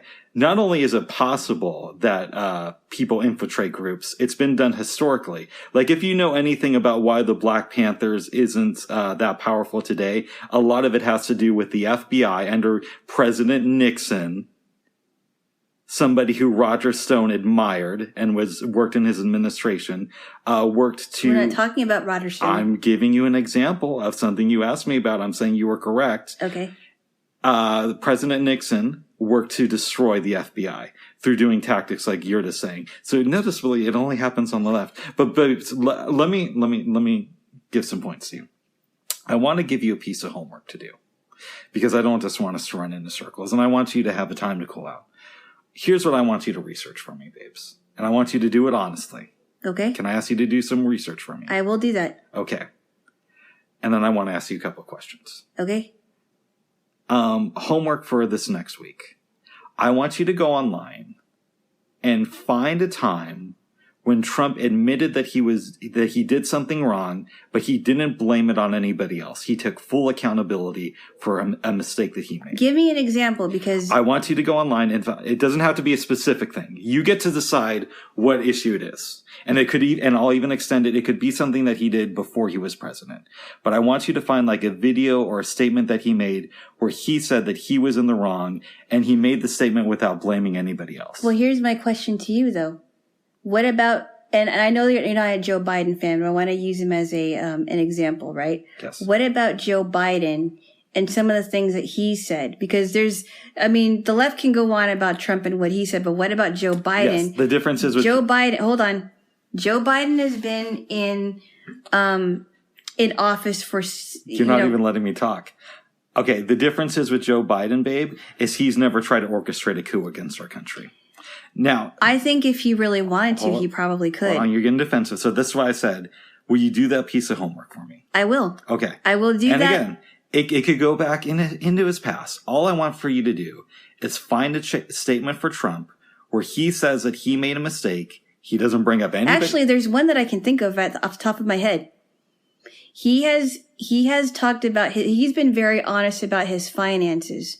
When he was when he was the host of The Apprentice, he actually said there was a time where he hit rock bottom and he actually went bankrupt. But what he did was he worked his way up to where he is now. That's not what I'm asking for. I want you to find me. No, I know it's a small example. I just want to lay this out to you. Find a time. It's not about him working his way back. It's not about him talking about how he worked his way back. I just want you to find an example of where he owned to making a mistake. One example, not 10, not 5, not 3. One example of him saying he made a mistake, not him talking about how he came back, just him making a mistake, him taking an accountability, and him not blaming anybody. It could be in print or video. Well, I want you to do some homework for me. And it doesn't matter what leftist outlet you go to, or maybe it's a leftist newspaper or whatever. I want you to go to find any kind of report that, whatever you think, that a newspaper or a news outlet had to retract something that they said about the president that wasn't true. I can definitely do that. I want you to do that because there are so many things that I believe you probably might be able to find. I will definitely do that, but I want to continue on this theme. Are we going to be done soon? We're going to be done soon, but we're not there yet. Oh, geez. So hold on with me, babe. We got a little bit more way to go. It's going to get crazy, but we're going to make it through it. We might not make it through Trump's presidency, but we'll make it through this. Okay. Hold on. So if I understand you correctly, and just correct me if I'm wrong, yes, you think that I have been manipulated by the leftist media. Yes or no? In some ways, yes, I do. Okay. Yes, I do, actually. How is it then? And it's not just leftist media. It's also leftist books, leftist ideology. Okay, gotcha. The whole thing. Gotcha. Got it, babes. Yes. How is it then that I knew before you did that Mike Pence was going to be considered an enemy of the state. Actually, it wasn't just you who predicted it. In fact, I was listening to Rush the other day, and he predicted it, but I didn't realize it until it was brought to light. But what I'm asking you, babe. Yes. Rush Limbaugh, I'm assuming he reads a lot of conservative media, too. And also liberal stuff. Okay, but conservative as well, as I don't that much. Yes, I think you should. Right, but what I'm asking you is, how did I know if I'm being manipulated by the left-wing media? Well, maybe there was something that you noticed about him that would make you think that I don't know. Do you want me to tell you how I know? How did you know that? Because I look at patterns. And it goes back to looking at the pattern of Trump always turns on people after a certain amount of time. I'm telling you how I knew. He turned on Bill Barr. He turned on John Kelly. He's turned on Jeff Sessions.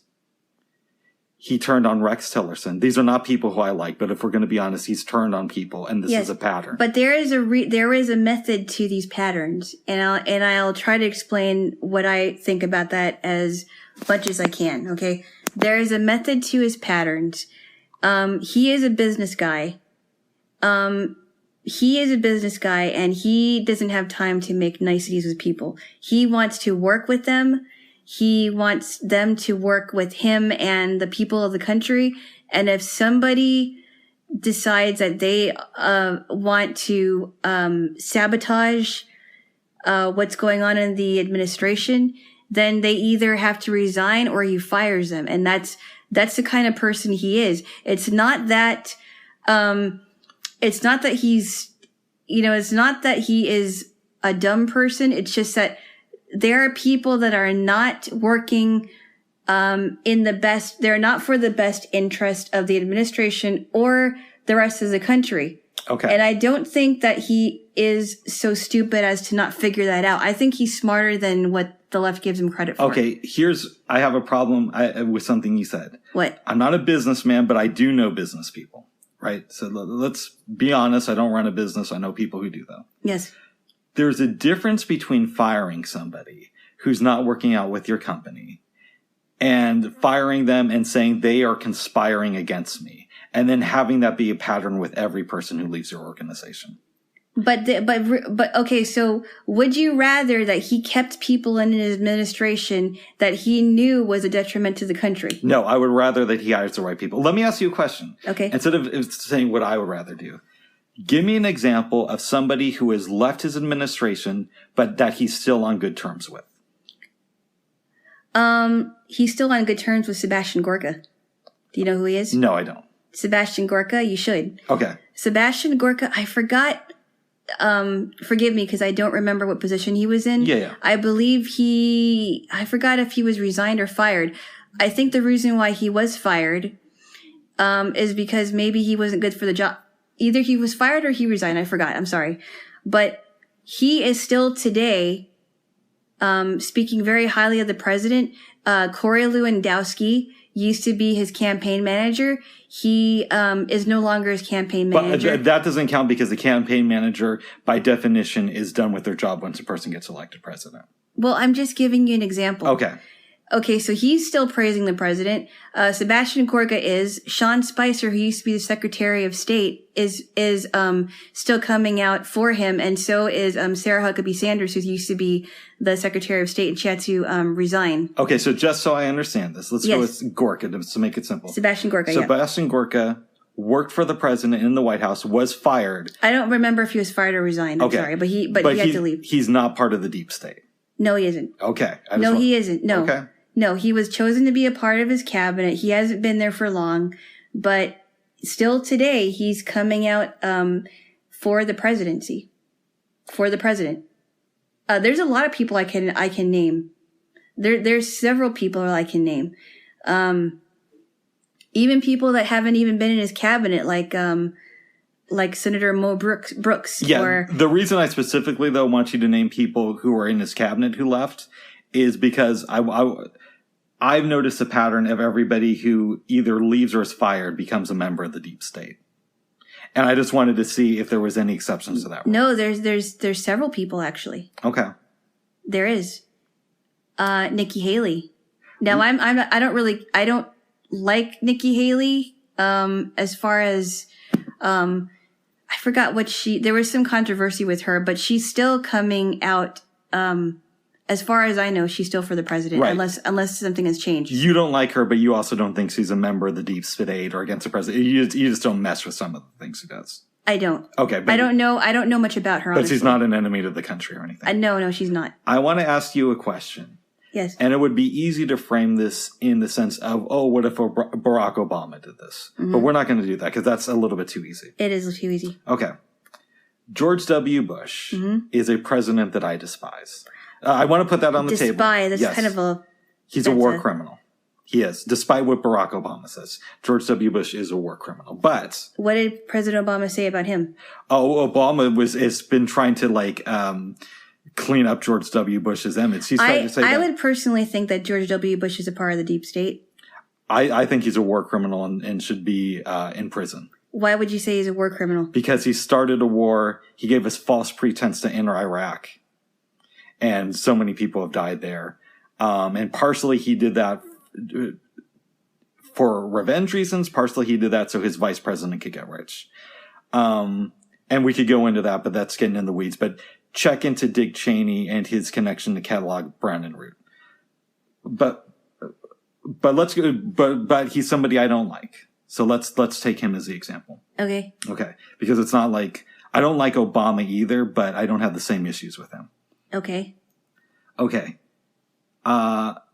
Let's say that, because George W. Bush had to go to the Supreme Court, they made him president in 2000, right? 2000 to 2008, yes. Yes. Let's say that the decision had gone differently. Sorry. It's okay. Let's say that the decision had gone differently and the Supreme Court would have made Al Gore vice president. And George W. Bush's response was to hold a rally and have somebody before him say, we need trial by combat.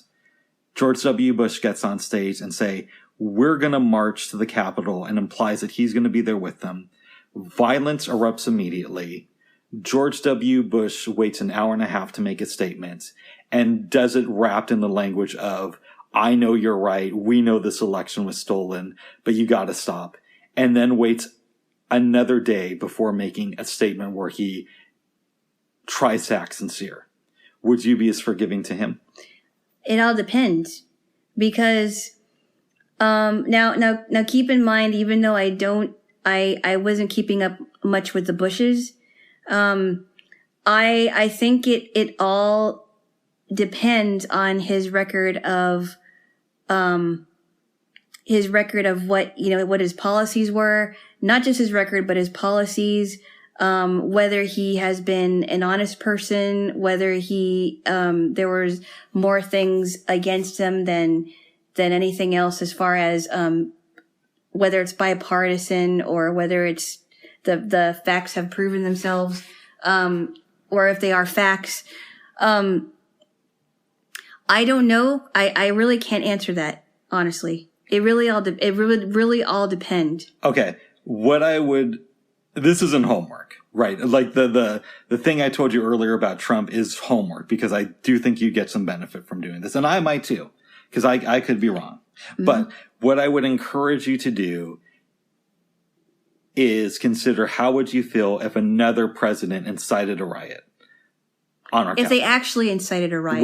Which Trump did. Okay, first off, I also want you to consider this. Go ahead. This is why I'm encouraging you to listen to a speech that he's made in rallies. I did. I meant an entire rally speech, the whole thing. I'm not talking about 30 minutes. I'm talking about an hour and a half, because I really want you to get the gist of what he actually thinks, because I don't think you know that. I think you've only been hearing what the leftist media will report.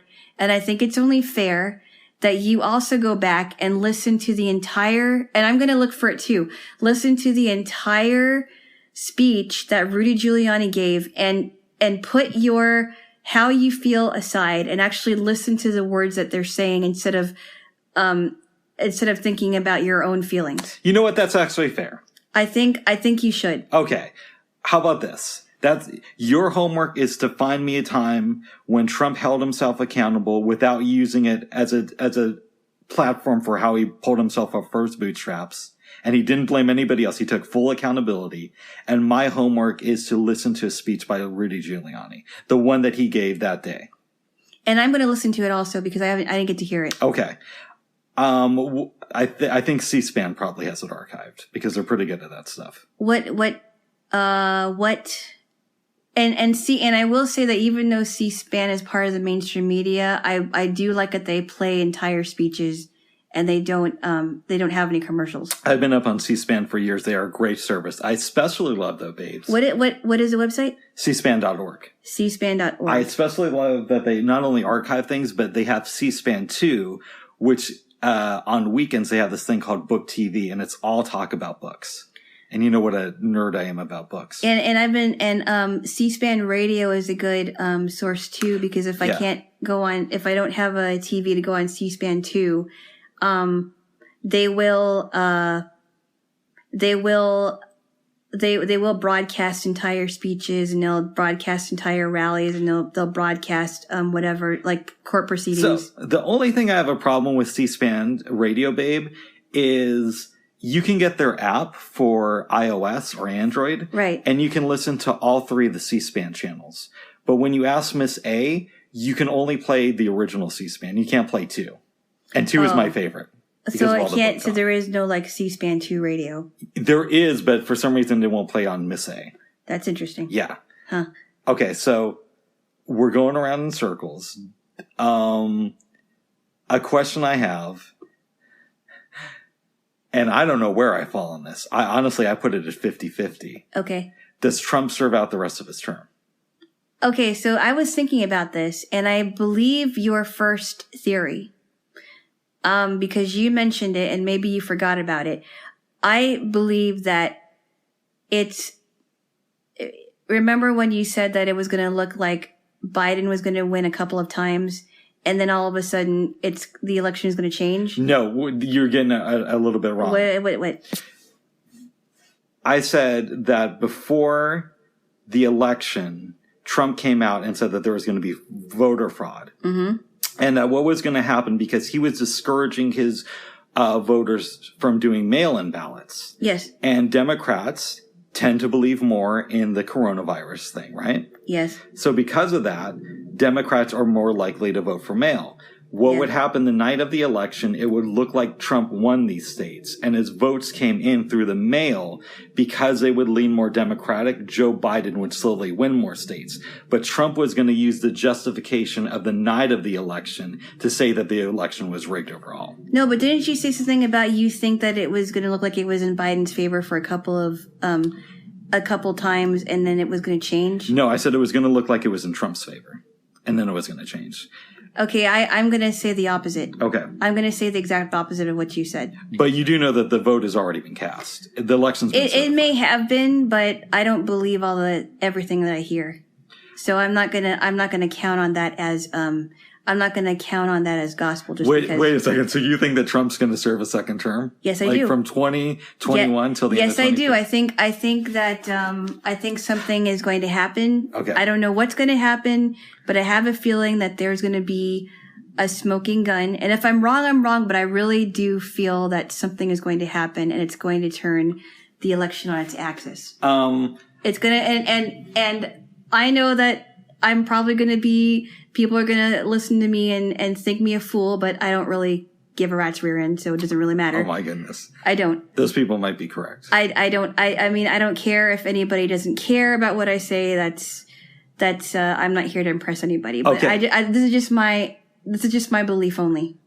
I don't think Trump's going to serve another term, at least not this time. I think it's going to go to Biden, but I'm 50-50 on what could happen, on whether or not he serves out the next 12 days. I think it could go either way. I have a theory of something that might happen, but again, I think it could go either way, so who knows? Uh-huh. One theory I have is the Republicans are now, for the most part, very upset with Trump, right? Because he's accusing them of being of the deep state. He makes the party look really bad. There's reports that Mitch McConnell was already upset with him before this because he cost the Republicans the election in Georgia. So he basically cost them the Senate. I don't think that they're going to start all in unison saying he needs to be impeached, even though few people from the Republican Party have said that. But I think what they're going to do, secretly talk to Nancy Pelosi and say, listen, we got to put up a public protest. We got to say that we think that you're going a little bit too far. But if you bring impeachment charges against us, we'll make sure you have just enough votes to get Trump out of the White House. I think that that is a possibility. Yeah, I don't know about that. I think that I think the Democrats, are, I think, I really do believe this. I think the Democrats are scared out of their minds because they have been trying to get this guy removed for, since the day that he, was elected, and it still hasn't happened. And I honestly think that they're running out of things, and this is just my belief. I think that they're running out of things in their arsenal. They're running out of ammo.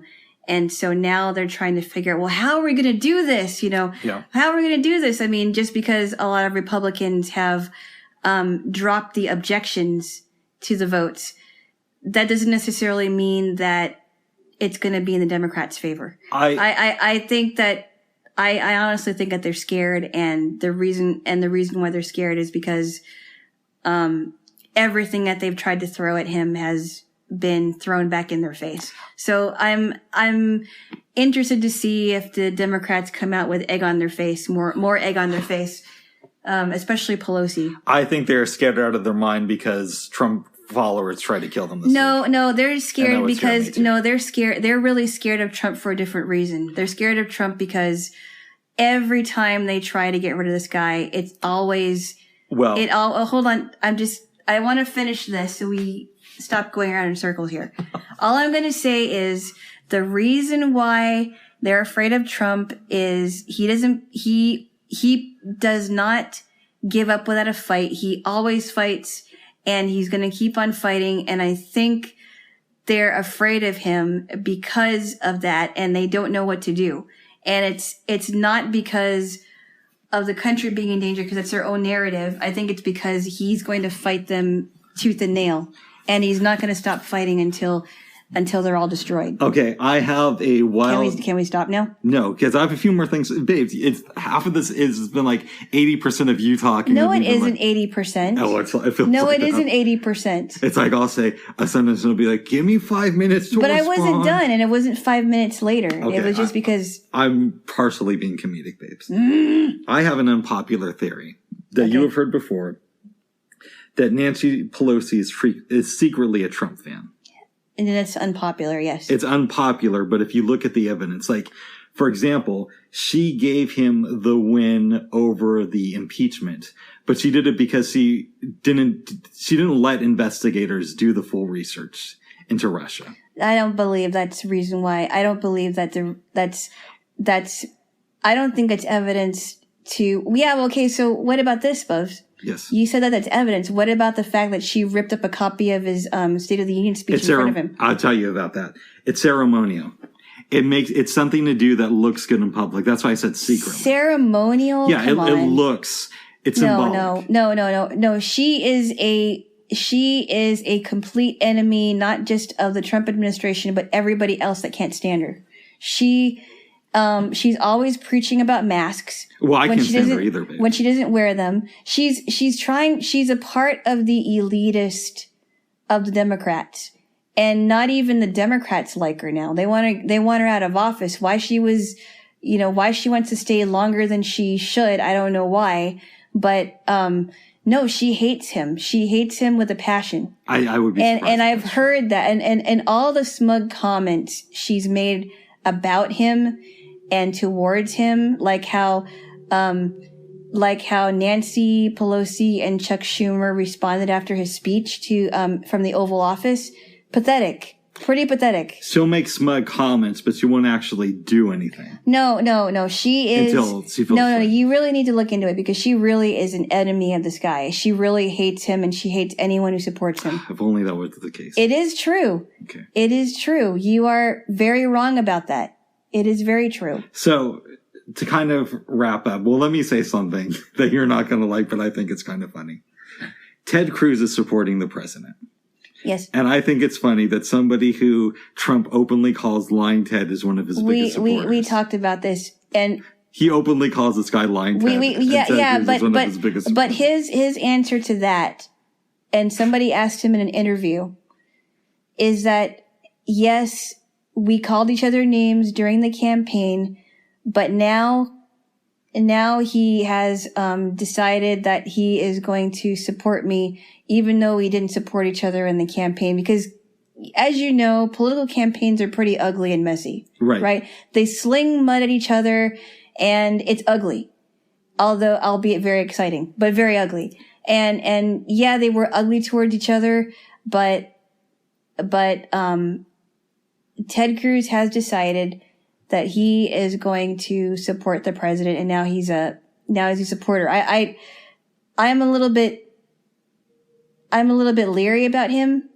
I don't think he's a horrible person. I just think that babe, we gotta do this. Okay. Yeah, I can't have you breaking equipment.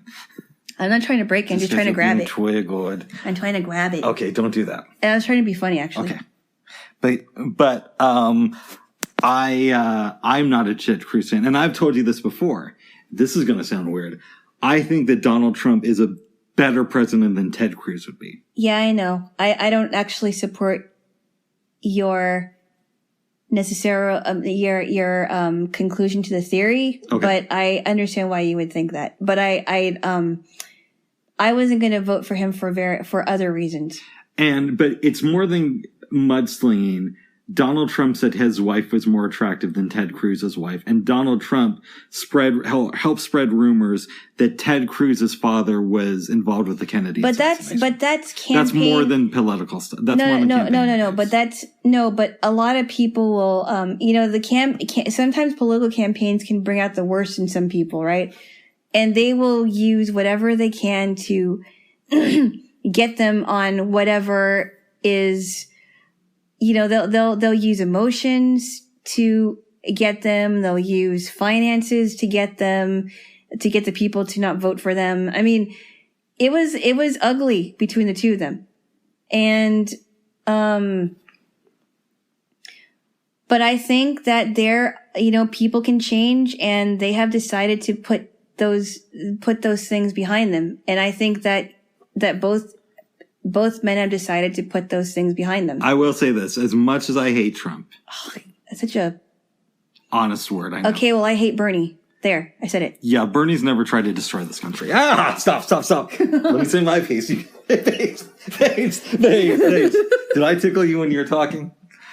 No, but I'm getting back for what you did to me this morning. Oh, what ifs? Yeah. As much as I hate Trump. Come on, you don't really hate him. Yeah, I do. He tried to ruin come this on. country. You don't even know that guy. For you to say that you hate someone, I don't really hate Bernie either. I just don't like him. There's a difference. But go on. Yeah.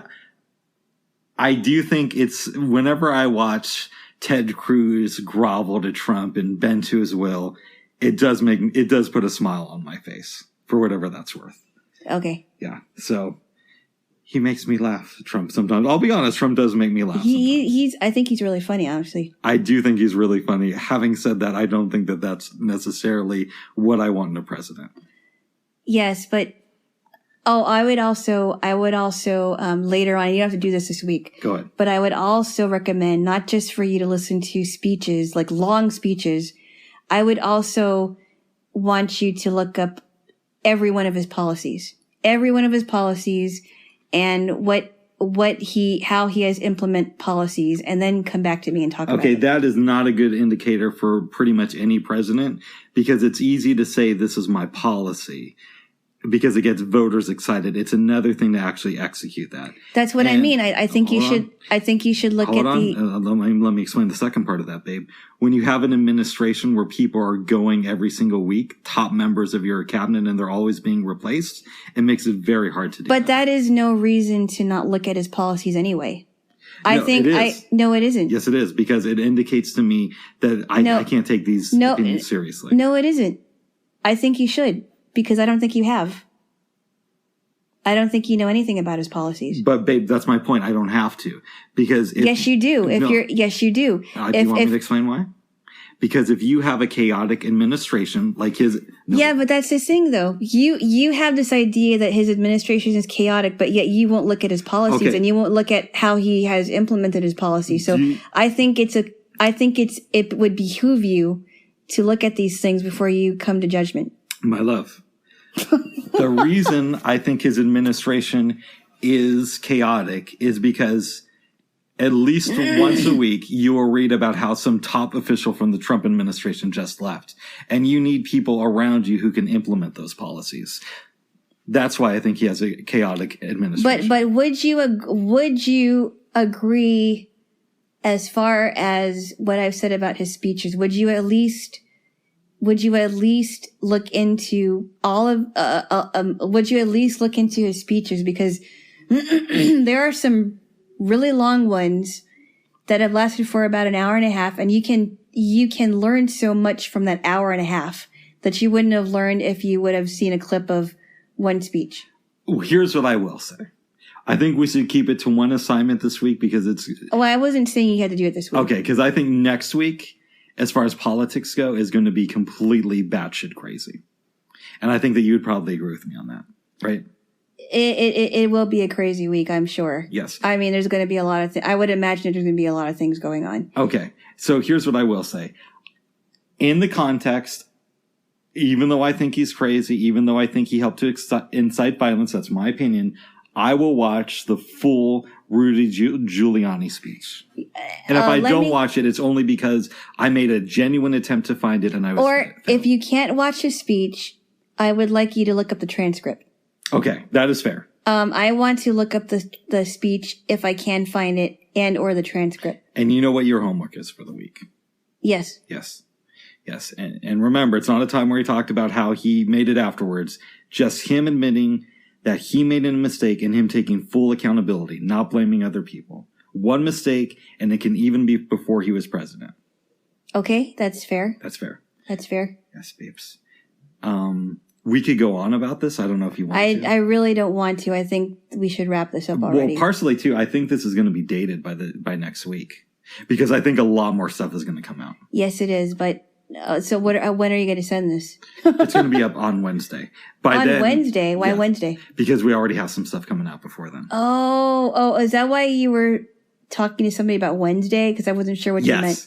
A friend of mine called me the other day because I had posted on Facebook that I was watching or was listening to the hearings in the House after the attack on our country, and that a lot of Republican Republican congressmen were being disrespectful, and I said they were traitors to our country. So he called me up yesterday and he said, we were talking about that, and he said, well, what does Alana think about this? I told him, we'll listen next Wednesday, and you'll find out. Oh yeah, I'll just say that he's going to be very it's going to be some podcast. Oh yes, I think next week is going to be really interesting when we revisit this subject. Hopefully, we'll have a new president. I'm just saying. Can I just grab your iPad just to be funny? No, because I don't want you to do anything crazy. I'm not going to do anything. I'm not even going to touch the top of it. Oh my goodness! I just don't want you to do anything crazy. I wouldn't do that. And grab it for a second, and then you got to give it back to me. Here you go. Okay, good. Thank you. That was not very funny. I know. I never thought I would say this, babes. Uh-oh. I never thought I would say this. Well, I'll tell you, when Trump got elected, I made a statement that hurt my liberal heart like you won't believe. I told people that I actually miss George W. Bush. Okay. And now I'm about to make another statement that hurts me just as much. I hope by next week, this time, we will have President Mike Pence. Barf. Yeah. Okay, first off, I don't think it's going to happen. I don't think Mike Pence should be the president. And I hope you're wrong about that. I'm not hoping he stays there forever, but I'm hoping he's the interim between. I don't think I don't think he is. Biden. He's not. Oh. No. We'll see, babes. No. And honestly, like I said, it's 50-50. His career in politics may be over after this. Who knows? I think it should be over after this. I mean, his career in politics may be over. I don't know. I mean, this election time has been, there's been like different things every day. So we don't even know what's going on. So let me clarify my point. I think it's 50-50. Yes. I do think his career should be over after this because he spent 4 years enabling a madman, in my opinion. But I do think that we need to remove Trump from office. And as sad as it is for me, the person who would take over temporarily would be Mike Pence. And here's what I think. And after Joe Biden gets and here's what sworn in, Mike Pence's career should be over. Here's what I think. Mike Pence should not be the president. Kamala Harris and Joe Biden, Hillary Clinton, Hunter Biden, all of them should be arrested, including the people in the FBI that have been detrimental to our country. And yeah, I think a lot of people should be put in prison, honestly. Look, if it was my choice, babe, I'd have Bernie Sanders and AOC. But we can't get what we want. A stupid bartender and a utopian dreamer. Yeah, it's going to help us real well. Yeah, a bartender. Republicans are always talking about raise yourself up by your bootstraps. Okay, first off, a utopian dreamer and a stupid bartender who came from luxury. Yeah, that's and who actually has a Green New Deal that most Americans would not want to go for because it takes away every single transportation vehicle you can think of, and also lectures us on what things we should eat. Look, I think AOC has some issues. And she can eat a burger, and she can lecture us on not eating burgers, but she can eat one. I think AOC has says some things that I disagree with. Yeah. But I think overall, she would be a great vice president or president. Okay. Another thing that I want you to do in the future, not now. Yes. Not next week, because it's going to be crazy. Look up the entire Green New Deal. I want you to look up articles on the Green New Deal. I want them to be thorough. I want you to look up a thorough explanation of the Green New Deal and what it actually says, because there are some things in there that I don't think you would be happy about. I might do that, but I think you should. Not this next week, but it's possible in the future. What I would encourage you to consider, my dear, is that even though a congressperson sponsors a bill and puts their name on it, a lot of the times they'll have to make concessions to other people to make sure it gets through the House of Representatives. Oh. So everything in the Green New Deal may not be things that she necessarily supports. Yes, she does. And by the way, there has been an interesting thing about how people were saying, oh, we should have Mazie Hirono, I'm surprised you don't know who that is. I do have a life outside of politics, babes. Okay. Mazie Hirono is a senator in Hawaii, leftist senator. She I think she agreed with the Green New Deal, but realized, she wanted to have a train that goes all the way to Hawaii. But the problem is that you have to go by plane or boat because you have to cross the ocean. Right. So you cannot take a train to Hawaii. It take you forever. No. There is no road to Hawaii. Although they did have that great joke in BoJack Horseman. Oh, you're not there yet. Never mind. Oh. Oh, no, and Jaylo. Oh, my goodness. Well, babes, I got some sad news for you. What's that? I'm looking at my news feed. Apparently, Mike Pence is out and AOC is in. He's the new vice president. For Biden? No, for Trump. He said he wants her to be his vice president for the next 12 days. Please. I'm joking with you on that. Come on. You're not gonna, come on now. You're pulling my leg. Now you're really pulling my leg. Yes. Now you're really pulling my leg. Jaylo. Just as much as hold on. All right. Just as much as I'm pulling yours. Ow. You really squeezed, babes. You really squeezed. Oh, I'm sorry. Okay. I'm sorry. I didn't mean to do that. I know you're a little bit worked up. I just wanted to do this. Ouch. I know you're a little worked up. Can I tell you the line I wanted to open this with, but I thought it might be too strong? And I will post this on Facebook when Trump either leaves office or Biden is sworn in. Okay. Here's what I plan to post on Facebook. This requires a little bit of an explanation. There is a film called Apocalypse Now. Dun, dun, dun, dun, dun. Yes. Right. Is that it? Yes. That's a theme. Okay. There's a scene, it's kind of famous, where one of the characters says, I love the smell of napalm in the morning. Yes, I think you talked to me about that, yes. Yes. I was thinking of and I didn't do it, babe, but I will post this on Facebook. I was thinking of opening this by saying, I love the smell of magateers in the morning. Ouch.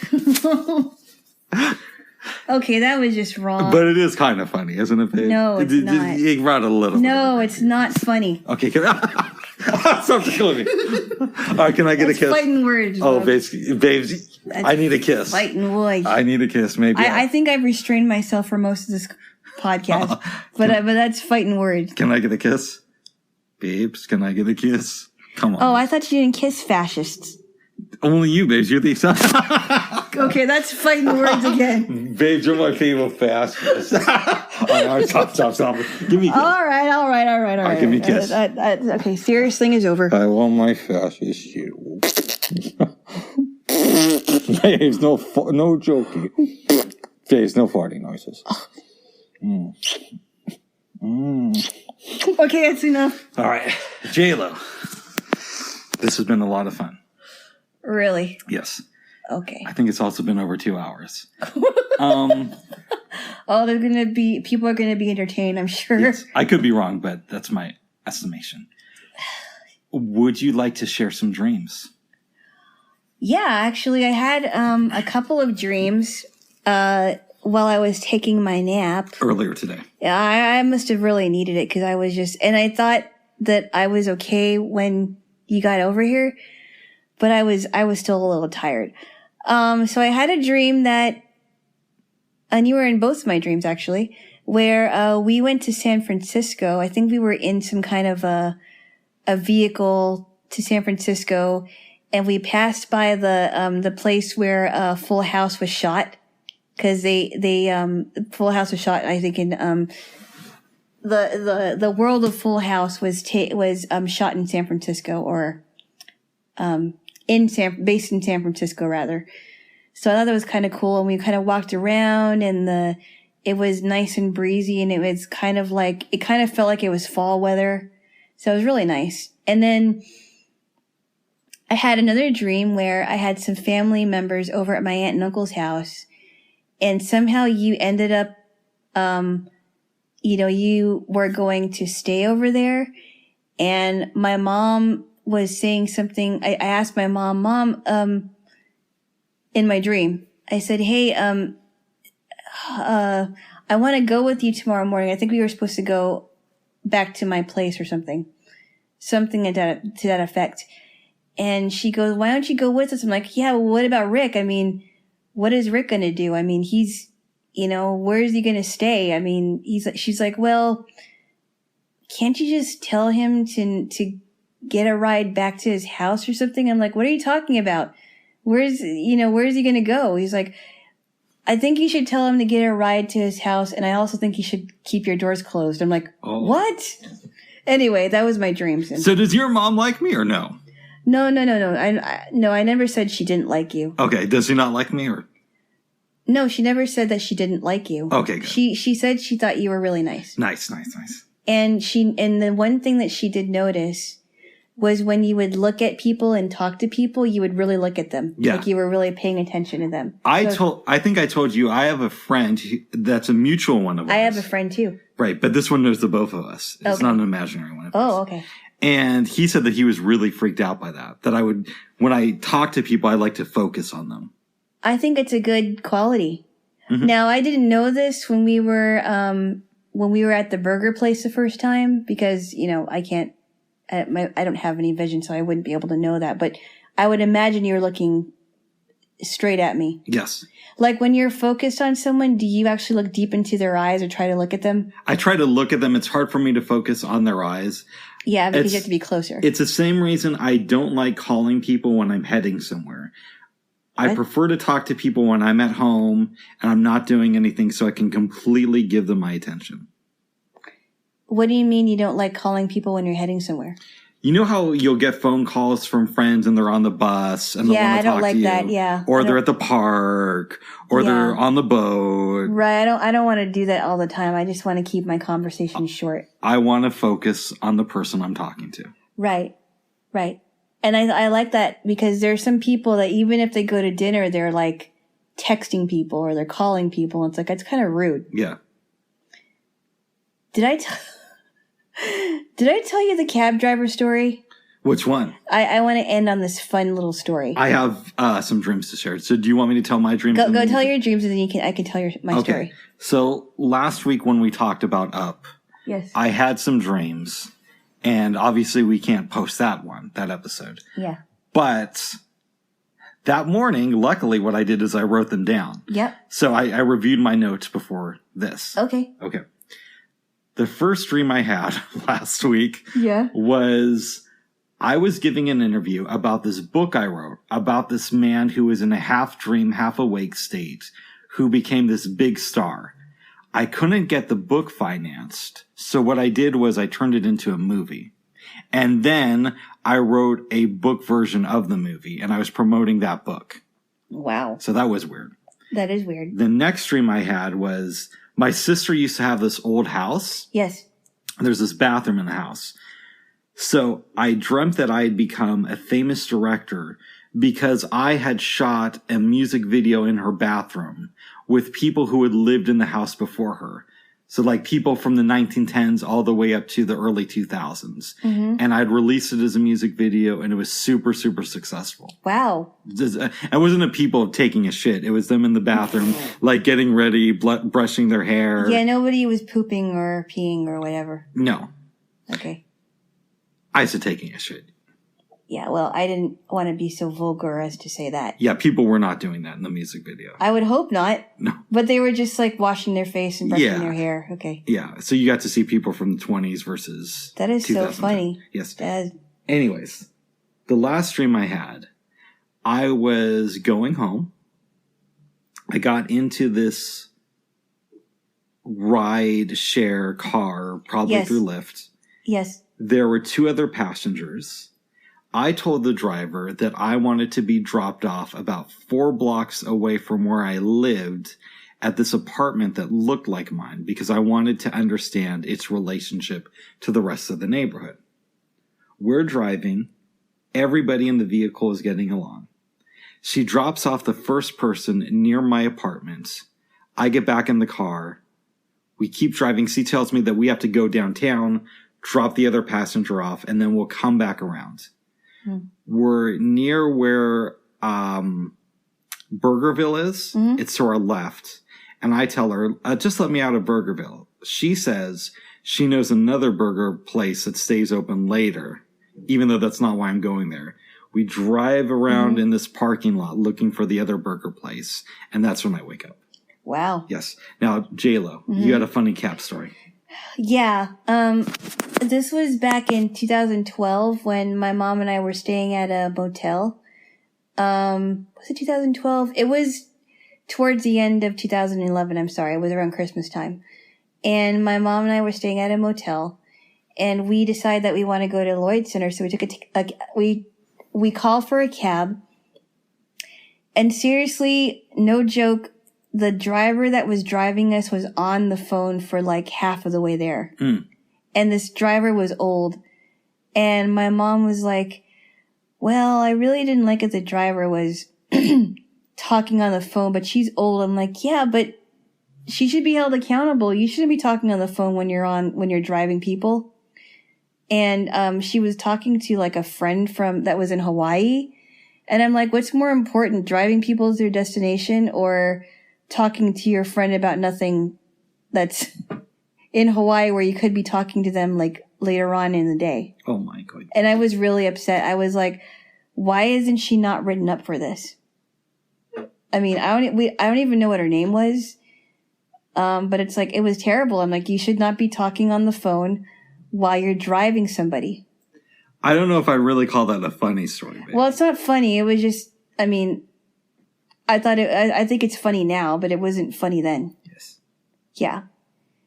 And I don't think she realized, I mean, I would hope that she realized that, oh yeah, I have to get out. She finally told her friend that she had to get off of the phone because she was driving passengers. But she should have done that much sooner.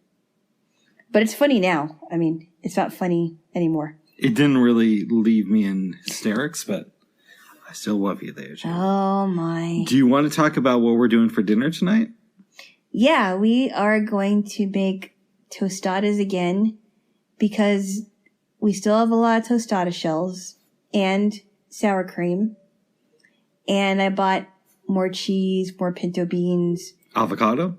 Yes. Nice. I bought one avocado. What about our salsa? Yes, I have pico de gallo. Yes. Oh, yes. Yes. This is going to be so good. I didn't tell you this, babe, but I also made tostadas earlier this week. Oh, really? So good. And then yesterday, I did Mexican rice, and I did a blend of pinto beans and refried beans. So you said that you had to cook the rice without water. How does that work? You throw it on the stovetop first for like 10 minutes. Mm-hmm. Then you put in the mixture that you make, right? And then you pour in the water and let it cook. Oh, wow. Okay. Yeah. Okay. It was really good. Yum. Yes. Nummy. So, babes, I believe we're going to stop this, maybe have a snack and watch some Deep Space Nine. Yes. Oh, we already had a snack, though. Well, maybe we'll just make out and watch some Deep Space Nine. Yes. Now, babes, I forgot how to kiss. I was wondering if you could... No. We already did this. No, but I don't remember how to. So if you could just show me how to. So no. What? I don't remember how to kiss. How do you do it? So I put my tongue here.